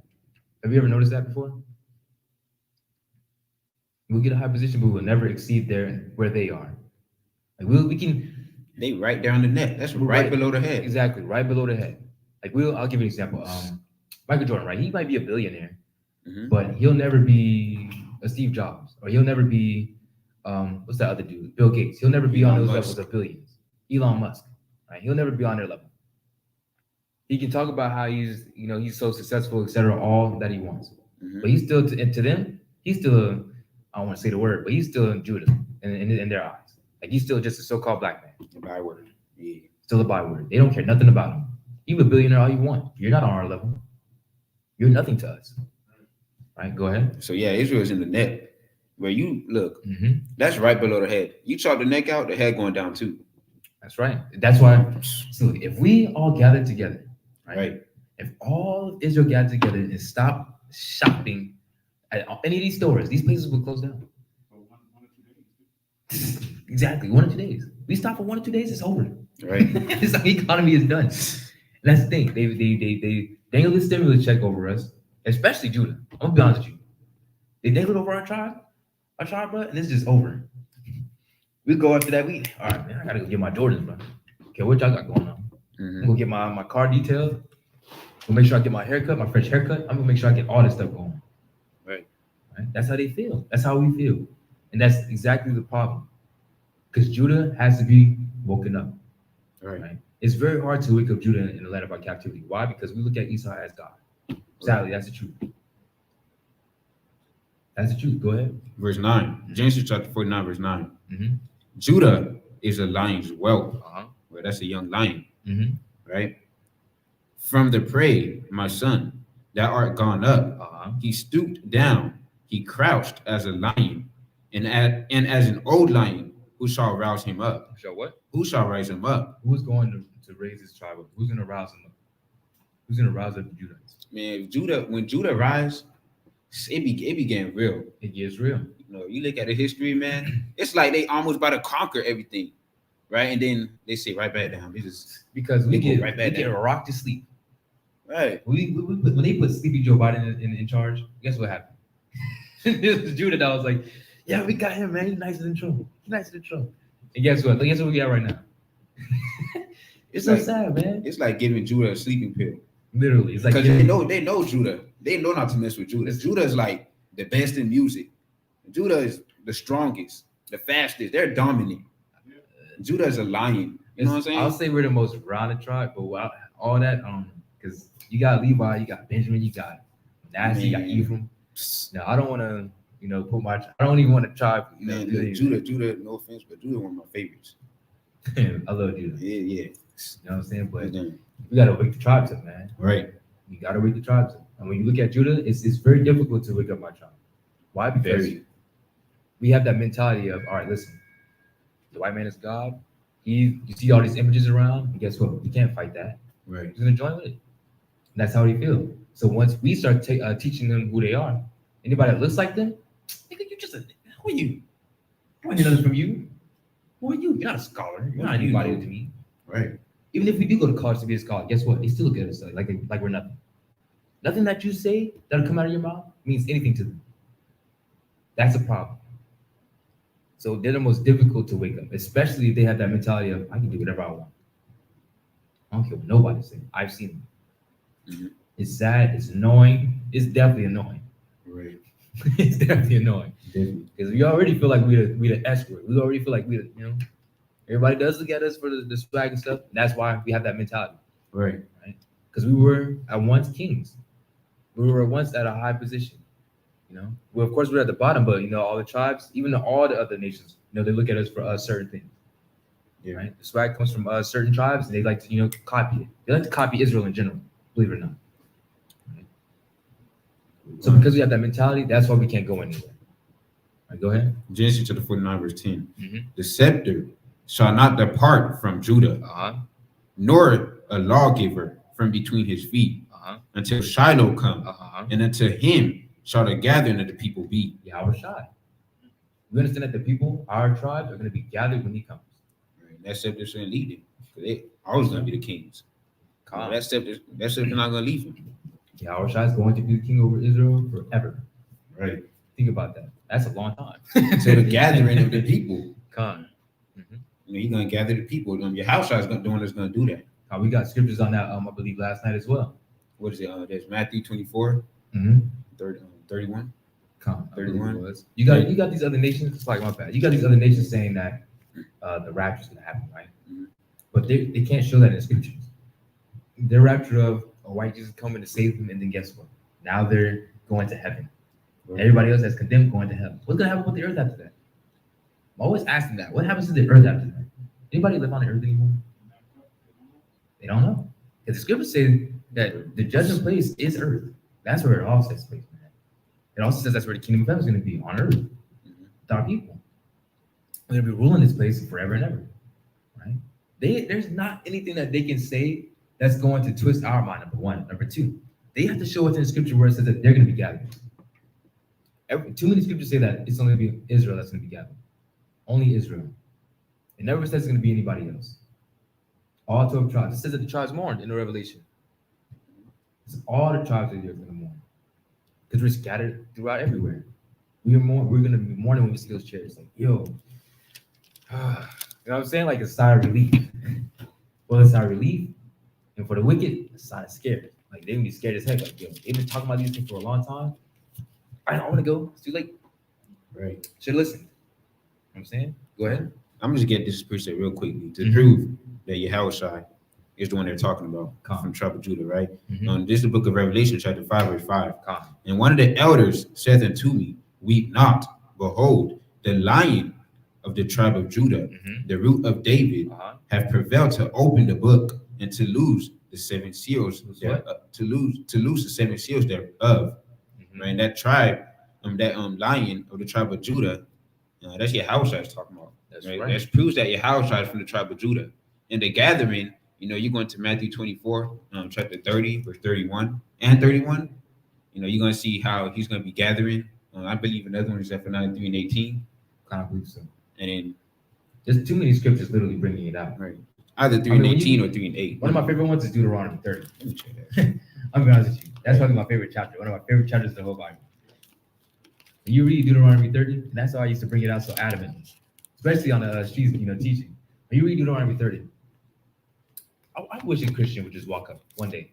I really do, because they have to show in the scriptures where it says that that all of Israel was gathered already, that we're ruling everything, and that why? The question will be, why are you guys still here? Why are you guys able to do all that you guys do? So like it was Zephaniah chapter 3, verse 8. I was talking about. Different verse 8. You could have read it if you wanted to, but it's good. Yeah, time we got like almost 15 minutes here. Kanye, you can go ahead. Do it. Let's try to span through. Go ahead. Verse 11. Binding his foal. Is Genesis chapter 49, verse 11. Binding his foal unto the vine, and his donkey's coat unto the choice vine. He washed his garments in wine. Now, the donkey version, not the donkey version, the donkey part of the scripture already happened in the book of Matthew. I believe it's chapter 21. Right? But the other part, read that again, the latter part. He washed his garments in wine. Wait, yeah. And his clothes in the blood of grapes. That has not happened yet. Right? We read about that in, I believe it's Isaiah 63. And quite a few scriptures concerning Yahweh are going to be, having a bloodbath. Right? And in that particular chapter, it's talking about Basra or Edom, Esau. Right. Go ahead. Finish it. His eyes shall be red with wine, and his teeth white with milk. Now we understand that this is talking about Mashiach Yahweh, right? Go ahead. Zebulun shall dwell at the haven of the sea, and he shall be for an haven of ships, and his border shall be unto Zidon. now if I remember correctly, Zebulon in ancient times was landlocked. Mhm. So this would have to be talking about in the last days, number one. Number two, this would have to be talking about who we're talking about. Right? This cannot be talking about any Amalekite or any so-called Edomite saying, listen, we're of the tribe of Zebulon. They have to prove it. Because if you look at ancient times, like I said, this is clearly talking about the last days. You look at ancient times, where was Zebulon on the map? Let me see if I can pull that up real fast. Where Zebulon was on the map. Right. And just to touch on something, it says in the haven of the ships, right? You know, it says Zebulon shall dwell at the haven of the sea, and he shall be for an haven of ships. But that's like a major place where ships come in and out. Calm. I mean, they'll be surrounded by water, most likely, right? They'd be surrounded by water. Surrounded by water. In places they dwell today, is Panama, Panama, Costa Rica, Colombia, you know, around those areas. You'd have to probably come up, but if you look at Zebulon, it's literally between Asher, Manasseh, Naphtali, and Issachar. It's right in the middle. Yeah, sure. Matthew Sure, chapter 4 says, Mhm. it's on the sea coast. Calm. Yeah, sure. Oh, yeah. I know what you can see. You can pull it up on here as well. Just trying to see. Calm. But time Yeah, like that. Yeah, listen, though. But we're landlocked, right? Right. Go ahead. Verse Genesis chapter 49, verse 14. Mhm. Issachar is a strong donkey, couching down between two burdens. So who was this talking about? This was clear as day. If you look at a donkey is the hardest working animal. One of the hardest working animals, man. That's right. They carry weight. They carry weight. Very strong. You look at the so-called Mexicans. What do? They're always working. They're the ones that are the most stereotyped, I think, out of all the tribes, probably, as far as like working. Mhm. They work. Any job they can get. Yeah, that one cutting grass. That one and fixing my toilet. You know, They doing everything. they do everything. They go up the roof and start working, fixing the floors. They don't care. Construction. I love and respect this car so much, man, because whatever they have to do for their family, they're gonna do it, man. Right. Because I'm not talking about in the any wicked aspect. I'm talking about just working. They'll do whatever they got to do, man. Lose sleep. All right, go ahead. You ever walked in the gas station and then you see an Issachar, they have boots on and they clothes be dirty as hell. You know what I'm talking about? Extremely dirty, bro. Dirty. You know they came from working. Came straight right? from work, man. So then they're in the gas station for a reason, right? Watch, going to verse 15, right? And he saw that rest was good in the land, that it was pleasant, and bowed his shoulder to bear, and became a servant unto tribute, right? So they love to rest also, right? Every time they done working, they resting. I forgot what the name of that was, but siesta. That's what it is? Yeah, siesta. It's siesta, if I remember. Siesta, yeah. It's like around 12 noon, right? They have that hat on. You look at their movies, they have their hat on, just like this. You know what I'm talking about? Just chilling, man. Right after work, I'm gonna take my little nap. That's it. Right. I became a servant to tribute. Serving like, always working for others. They're always working, man. Always working for money to try to better their family. They're always out there doing something, man. They're definitely not lazy. Definitely not lazy. Right. All right, go ahead. Genesis chapter 49, verse 16. Dan shall judge his people as one of the tribes of Israel. Now, Dan is one of the most, how can I put it, mysterious tribe out there. Right? People always asking, what happened to Dan? Are they gone? Yeah, we just had that happen. I believe it was last Shabbat. Somebody was asking about that, or the Shabbat before that, I think. All right, go ahead. Right, so we're gonna get into that, right? Actually, it says one thing I noticed is Dan shall judge his people as one of the tribes of Israel. Right. Let me pull up a precept for that. Deuteronomy. The Cubans, by the way. Right. You go ahead. This book of Deuteronomy, chapter 33. And verse. Where am I, Dan? Okay, Dan. Verse 22. Deuteronomy chapter 33, verse 22. And of Dan he said, Dan is a lion's whelp. He shall leap from Bashan. Right. So it says he shall leap from Bashan. Right. And where was Bashan located again? It was. It's a place. It's over in Israel. Over in Israel, right? So remember this, right? Keep that in mind, right? I'm going to pull up another precept for that. In Israel or near Israel, right? Yeah, we talked about that earlier. So Deuteronomy chapter 4, from verse 43. Deuteronomy chapter 4 and 43, right? Mm-hmm. Namely, it says, namely, Bezer in the wilderness, in the plain country of the Reubenites, and Ramoth Gilead of the Gadites, and Golan and Bashan of the Manassites, right? So that's proven to you, right? If you read Revelation chapter 7, right? You remember the list of things, right? It has Joseph, but it also has Manasseh, right? So why that? Because Joseph is the Ephraim's, and it's also the Manasseh, right? So that means it will have Manasseh twice. There's like a gap, right? So when you see Manasseh, that's Dan, right? That's Dan. That's supposed to be Dan replacing that Manasseh. You understand what I'm saying? Because it can't, it wouldn't make sense for Manasseh to be up there twice. Because we talked about just went over Joseph. Right. That's why in verse 43 it says, and Golan and Bashan of the Manassites, right? Because that's where they're gonna be at. You finna see them coming out of from Manasseh. Where they used to do all that, whatever the place is called, Bashan. Go ahead. Genesis chapter 49, verse I think it's 17. 17. Oh yeah, this is touching on it too. Dan shall be a serpent by the way, an adder in the path that biteth the horse heels, so that his rider shall fall backward.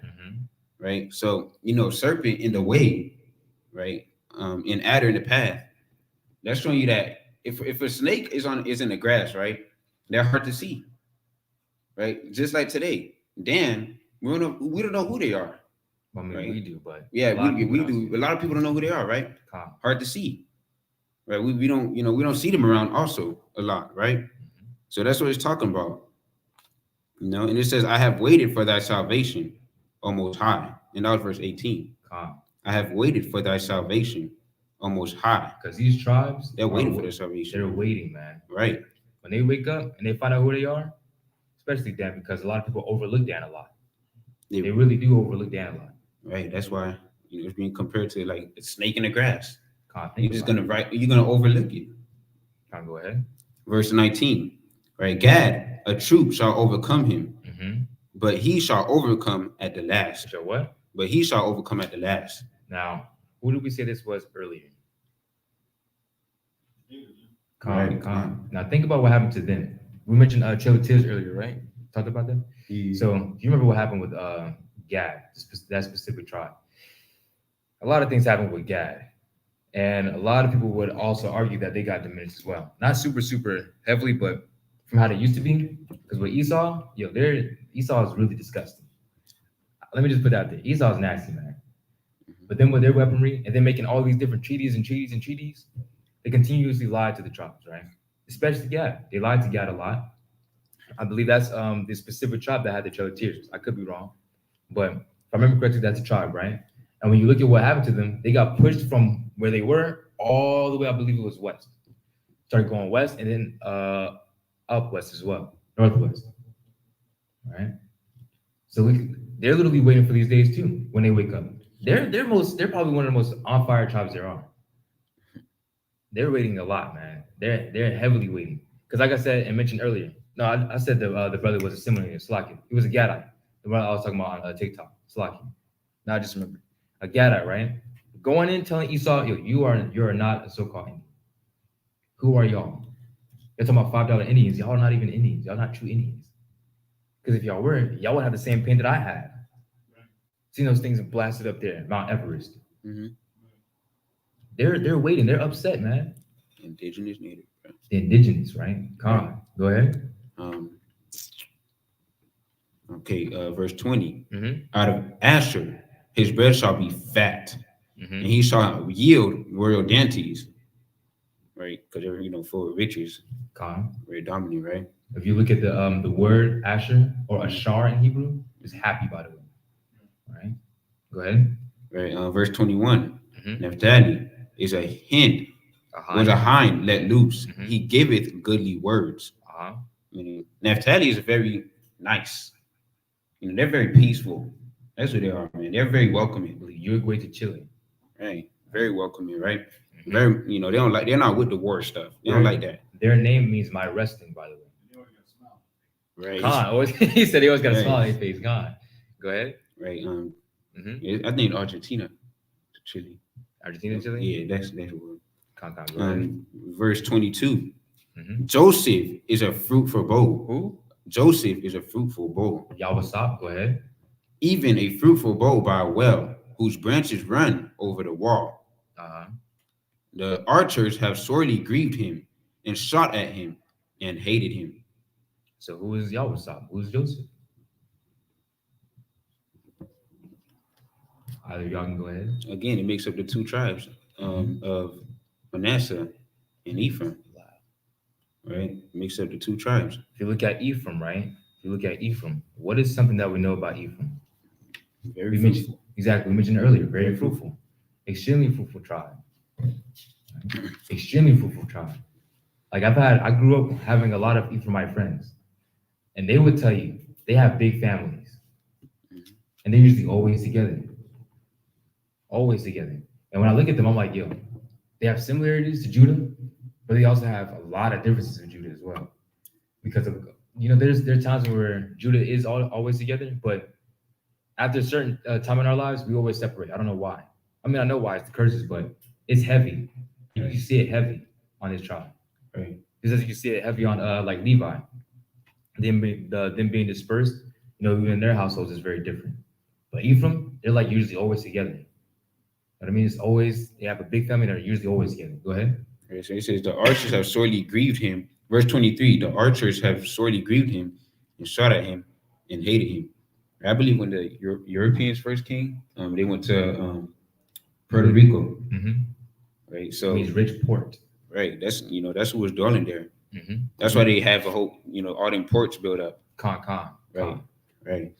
So they were shooting at them and hated him. Right. Verse 24, but his bow abode in strength, and the arms of his hand were made strong by the hands of the mighty God of Jacob.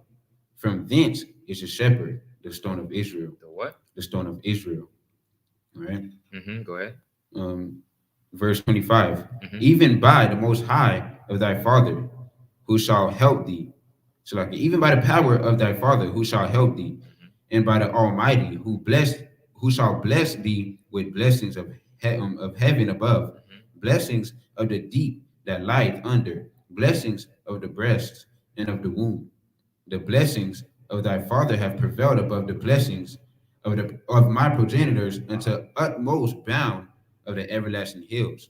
They shall be on the head of Joseph, and on the crown of the head of him that was separate. That was what? That was separate. That was what? That was separate from his brethren. Because as we already talked about, how the Most High has things just, if you look at prophecy, the Most High is just perfect in his will, man. Right. This is why we say, thy will be done on earth as it is in heaven.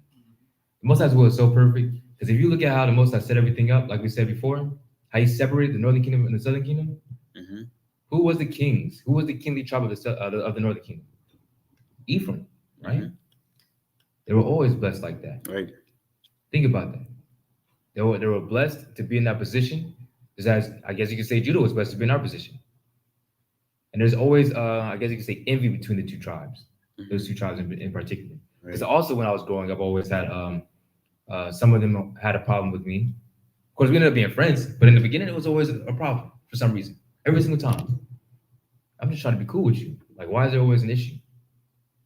I guess it's just, some type of jealousy at some point, because teachers would always acknowledge, what would I say? They would acknowledge me more, acknowledge like the Southern Kingdom more. Right. And they always called them troublemakers automatically. But for what? They just walked into the class smiling and laughing. They do laugh a lot, though. I'll be honest with you. That's how they were. And automatically, they just threw them under the bus. Right? And I guess what made us cool or close to each other is how I would stick up for them. And for people to say that Ephraim, today, right, and then also Issachar, along with all the other the northern kingdoms, right, they be hating and saying they're not part of the 12 tribes of Israel, that they're not the Most High chosen people. That's ridiculous, right? It's completely off. Because it isn't, Issachar, they got one of the baddest gangs, I believe, right?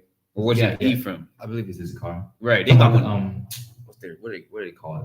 Yeah, I know what you're trying to say. I know, right? But they got one of the baddest gangs, right? They hate towards each other. They're always shooting at each other. We should have mentioned always that earlier. Fighting. We should have mentioned that earlier. I forgot what their gang is down there in Mexico. But listen, they are some bad brothers, man. They actually beheaded a famous Instagram female down there, Instagram model. Beheaded her. Mm-hmm. She's over pleading for her life, and it's on I believe it was Facebook. And you see everything on Facebook. Just beheaded her. I was like, whoa. Yeah, they savages. They don't care. If you owe them money, they gonna get their money some way. And if you don't give them money, they'll take your life. And that's part of the curses. You hating on your brother, right? So Esau don't be shooting each other up like that. Esau don't be hating on each other like that. Not to the degree that we have, but you can't. We do realize that little Johnny do be having his gun out there. Yeah, Esau, yeah, it's crazy. They don't have that hate towards each other like we do. Calm, right? Verse 27. Verse 27. Mm-hmm. Benjamin saw Reuben as a wolf. Mm-hmm. In the morning he shall devour the prey, and at night he shall divide the spoil. Mm-hmm. All these are the. Benjamin is who? The West Indies or like the Jamaicans, Bahamas, etc. Right? Go ahead. Right, and then Reuben as a wolf. Mm-hmm. Right, they like to speak. Right, and whatever they're against, they're gonna speak on it. They don't care. Right, you're gonna hear it in their songs. That's right. I was about to bring that up. I just remembered. Right, if you look at the so-called Jamaicans music, right? They actually talk about Israel all the time. All the time. Growing up, my mom would play it, and I didn't really understand it like that, but it was making sense now. The Most High allowed me to wake up like, yo, Israel. They like talking about Israel. I'm like, why are they talking about Israel? Right. Then you wake up, you're like, oh snap, they know who they are. They don't know exactly what tribe they are. They know they're Israelites. That's what's crazy about it. They still remember. They still know. Yeah. Con. They'll speak. Up against whatever they're up against, they're gonna speak on it, and they don't care. Together too, they will come together. Listen, just like a wolf. Somebody. I remember in Church of Coast a while ago. It said, "Listen, if Benjamin was in charge, we'd be out here." Right.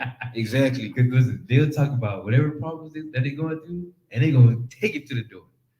You understand? Benjamins will stick together. There's just like a wolf. What is it called when they make that one noise, right? They go up. They howl. That's what I'm looking for. They howl. One start howling, the rest start howling. And they're being compared to a wolf. A youngin, right? Tribe. That's tribe that Captain Bob is from. Captain, Minister, Chief, Solomon. Mm-hmm. Right? Powerful brothers, man. Powerful. Go ahead. Right. Verse 28. Genesis chapter 49, verse 28. All these are the 12 tribes of Israel. Mm-hmm. And this is it that their father spake unto them and blessed them. Mm-hmm. Every one according to his blessing, he blessed them. Mm-hmm. Right. And he charged them and said unto them, I am to be gathered unto my people. Bury me with my fathers in the cave that is in the field of Ephrath the Hittite. Now we talked about the importance of being buried in the same place, right? Go ahead. Verse 30. In the cave that is in the field of Machpelah, which is before Mamre in the land of Canaan, which Abraham brought with the field of Ephrath the Hittite for a possession of a burying place. There they buried Abraham and Sarah, his wife, and they buried Isaac and Rebekah, his wife. And there I buried Leah. The purchase of the field of the cave that is therein was from the children of Heth. And when Jacob had made an end of commanding his sons, he gathered up his feet unto the bed and yielded up the ghost and was gathered unto his people. Right. So basically, he finished his speech. He died. That was it. Passed away. He done talked to his sons and died. Right. Genesis chapter 50. And Joseph fell upon his father's face and wept upon him and kissed him. And Joseph commanded his servants, the physicians, to embalm his father, to preserve his body. Right. Go ahead. And the physicians embalmed Israel. And 40 days were fulfilled for him. For so are fulfilled the days of those which are embalmed. And the Egyptians mourned for him 70 days. Even had the Egyptians mourning for him. Right. But I'll tell you about having peace. Your enemies, you being in the midst of your enemies, and even them having peace with you. That's crazy. That's the Most High. That's the Most High all day. Even they mourn for him. Go ahead. For 10 days, it's 70 days. Mm-hmm. Right, verse 4. Well, verse 4, chapter 50, verse 4 of Genesis. And when the days of his mourning were past, Joseph spake unto the house of Pharaoh, saying, If now I have found grace in your eyes, speak, I pray you, in the ears of Pharaoh, saying, My father made me swear, saying, Lo, I die in my grave, which I have digged for me in the land of Canaan. There shalt thou be bury me. Now therefore let me go up, I pray thee, and bury my father, and I will come again. That go back to the promise Joseph made with his father and burying him in the land of Canaan. Mm-hmm. Right? So he's keeping his promise. God. Right, verse 6. And Pharaoh said, Go up and bury thy father according as he made thee swear. And Joseph went up to bury his father. And with him went up all the servants of Pharaoh, the elder of his house, and all the elders of the land of Egypt, and all the house of Joseph and his brethren. Everybody seems like it's just going at this point. Go ahead. And his father's house, only their little ones and their flocks and their herds, they left in the land of Goshen. And there went up with him both chariots and horsemen, and it was very great company. Now imagine, let's see if I can give a pretty accurate depiction. Okay, so who remembers when Michael Jackson passed away? Anybody remember? The whole world was mourning. Yo, you want to come to the funeral? That place was packed. Right? It's like that. Everyone was extremely important. Kobe. This man said Kobe. And I was mourning when Kobe died. I'm not even gonna lie. For real? Yeah, man, I was. See, but I love basketball, so no offense to him, but he's not on the same level as MJ was. Because MJ was known everywhere. All right, okay, so where was I? Go ahead, King. Verse 9. Verse 10. And they came to the threshing floor of Atad, which is beyond Jordan, and there they mourned with a great and very sore lamentation. And he made a mourning for his father 7 days. 7 whole days. What?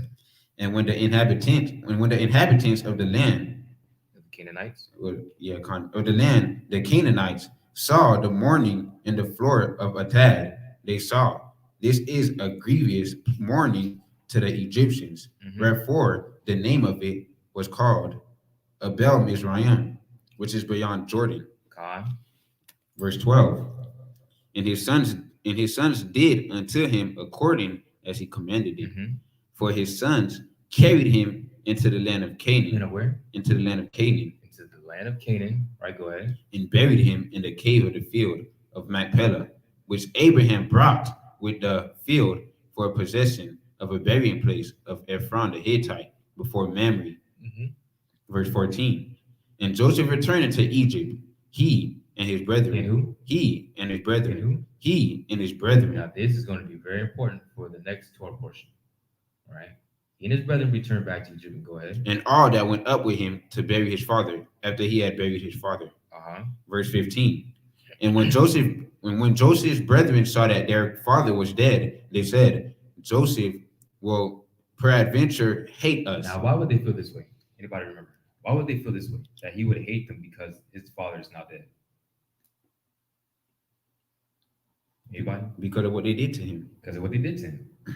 They're like, you know what? He's only sparing us because Jacob is alive or was alive. That's why he spared us. Now he has no reason to spare us. This man's going to start hating us now automatically. Right. Go ahead. And will certainly requite us all the evil which we did unto him. So even they acknowledge that they did evil unto him. Go ahead. Verse 16. And they sent a messenger to Joseph, saying, Thy father did command before he died, saying. Now listen to this. Go ahead. Verse 17. So shall ye say unto Joseph, Forgive. You what? Forgive. You what? Forgive. What?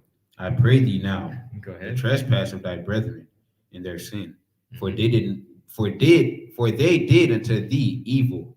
And now we pray thee, forgive the trespass of the servants of the Most High, of thy father. And Joseph wept when they spake unto him. So they were securing the bag of their lives at this point. Like, listen, hey, you gotta send a messenger. Hey, listen, because you might turn on us. At this point, send that messenger, let him know that our father, his last, one of his last dying wishes was that he forgive us. Because they didn't want to die. Right. They probably seen it before in life where, somebody was cool with them. And out of nowhere, after a certain loved one passed away, they had some type of hatred towards them. They wanted to kill them.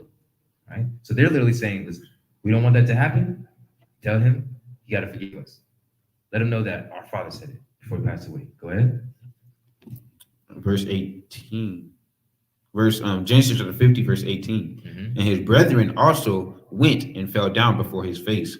And they said, behold, we be thy servants.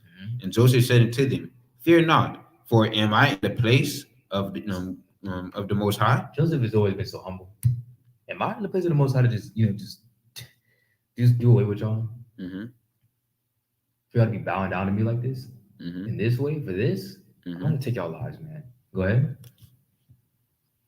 Verse 20. But as for you, ye thought evil against me. They thought evil against him. He remembers this. Go ahead. But the Most High meant it unto good. You did what? Meant it unto good. Because he understood the bigger scope of things. If it weren't for what they did, right, he was where would they all be? Right. All these things had to happen. So he was like, listen, y'all meant harm for me. But the Most High, who was the judge of all, already knew that these things had to happen in order for me to preserve y'all lives. Think about it. That's how we should be thinking. Even when somebody trespasses against us like that, right? Because you never know what's in the future for you. Go ahead. To bring to pass, as it is this day, to save much people. To save what? To save much people alive. So from their deed, their evil, wicked deed, what came from that? The Most High literally allowing prophecies to continue concerning them being over there, the tribes being over there, and then of course later on we're going to see that the nation's going to continue to grow, and that next Pharaoh that the Most High is going to raise up is going to do what? Show forth his power. Right. Think about that perfect will of the Most High. This is why we should fear him. That's right. Go ahead. Genesis chapter 50, verse 21. Now therefore, fear ye not, I will nourish you and your little ones. And he comforted them and spake kindly unto them. Verse 22. And Joseph dwelt in Egypt, he and his father's house. And Joseph lived 110 years. 110, go ahead. And Joseph saw Ephraim's children of the third generation. That's a blessing to see the children of the third generation. Right? Man, yeah, that's a blessing. Con, go ahead. Verse 23. And Joseph saw Ephraim's, verse 23. And Joseph saw Ephraim's children of the third generation. The children also of Machir, the son of Manasseh, were brought up upon Joseph's knees. And Joseph said unto his brethren, I die, and the Most High will surely visit you, and bring you out of this land unto the land which he sware to Abraham, to Isaac, and to Jacob. Interesting that he's saying that, right? Interesting that he's saying that. The Most High is going to bring you out of this land. Right. Now, I wonder if he's talking to his brothers like that, or if he's, prophesying. Think about that. Because there was already a prophecy concerning us getting out of that land. How? We're going to read about that, Most High willing, next few weekends, right? Go ahead. Verse 25. And Joseph took an oath of the children of Israel, saying, the Most High will surely visit you, and ye shall carry up my bones from hence. So Joseph died, being 110 years old, and they embalmed him, and he was put in a coffin in Egypt. Con, all praises unto the Most High. That was the Torah portion, right? God do it. God do it. So a lot of information was uncovered. That's a lot of stuff that's gonna, had to be a recap next weekend, right? Shabbat. But we got a lot to talk about next Shabbat as well.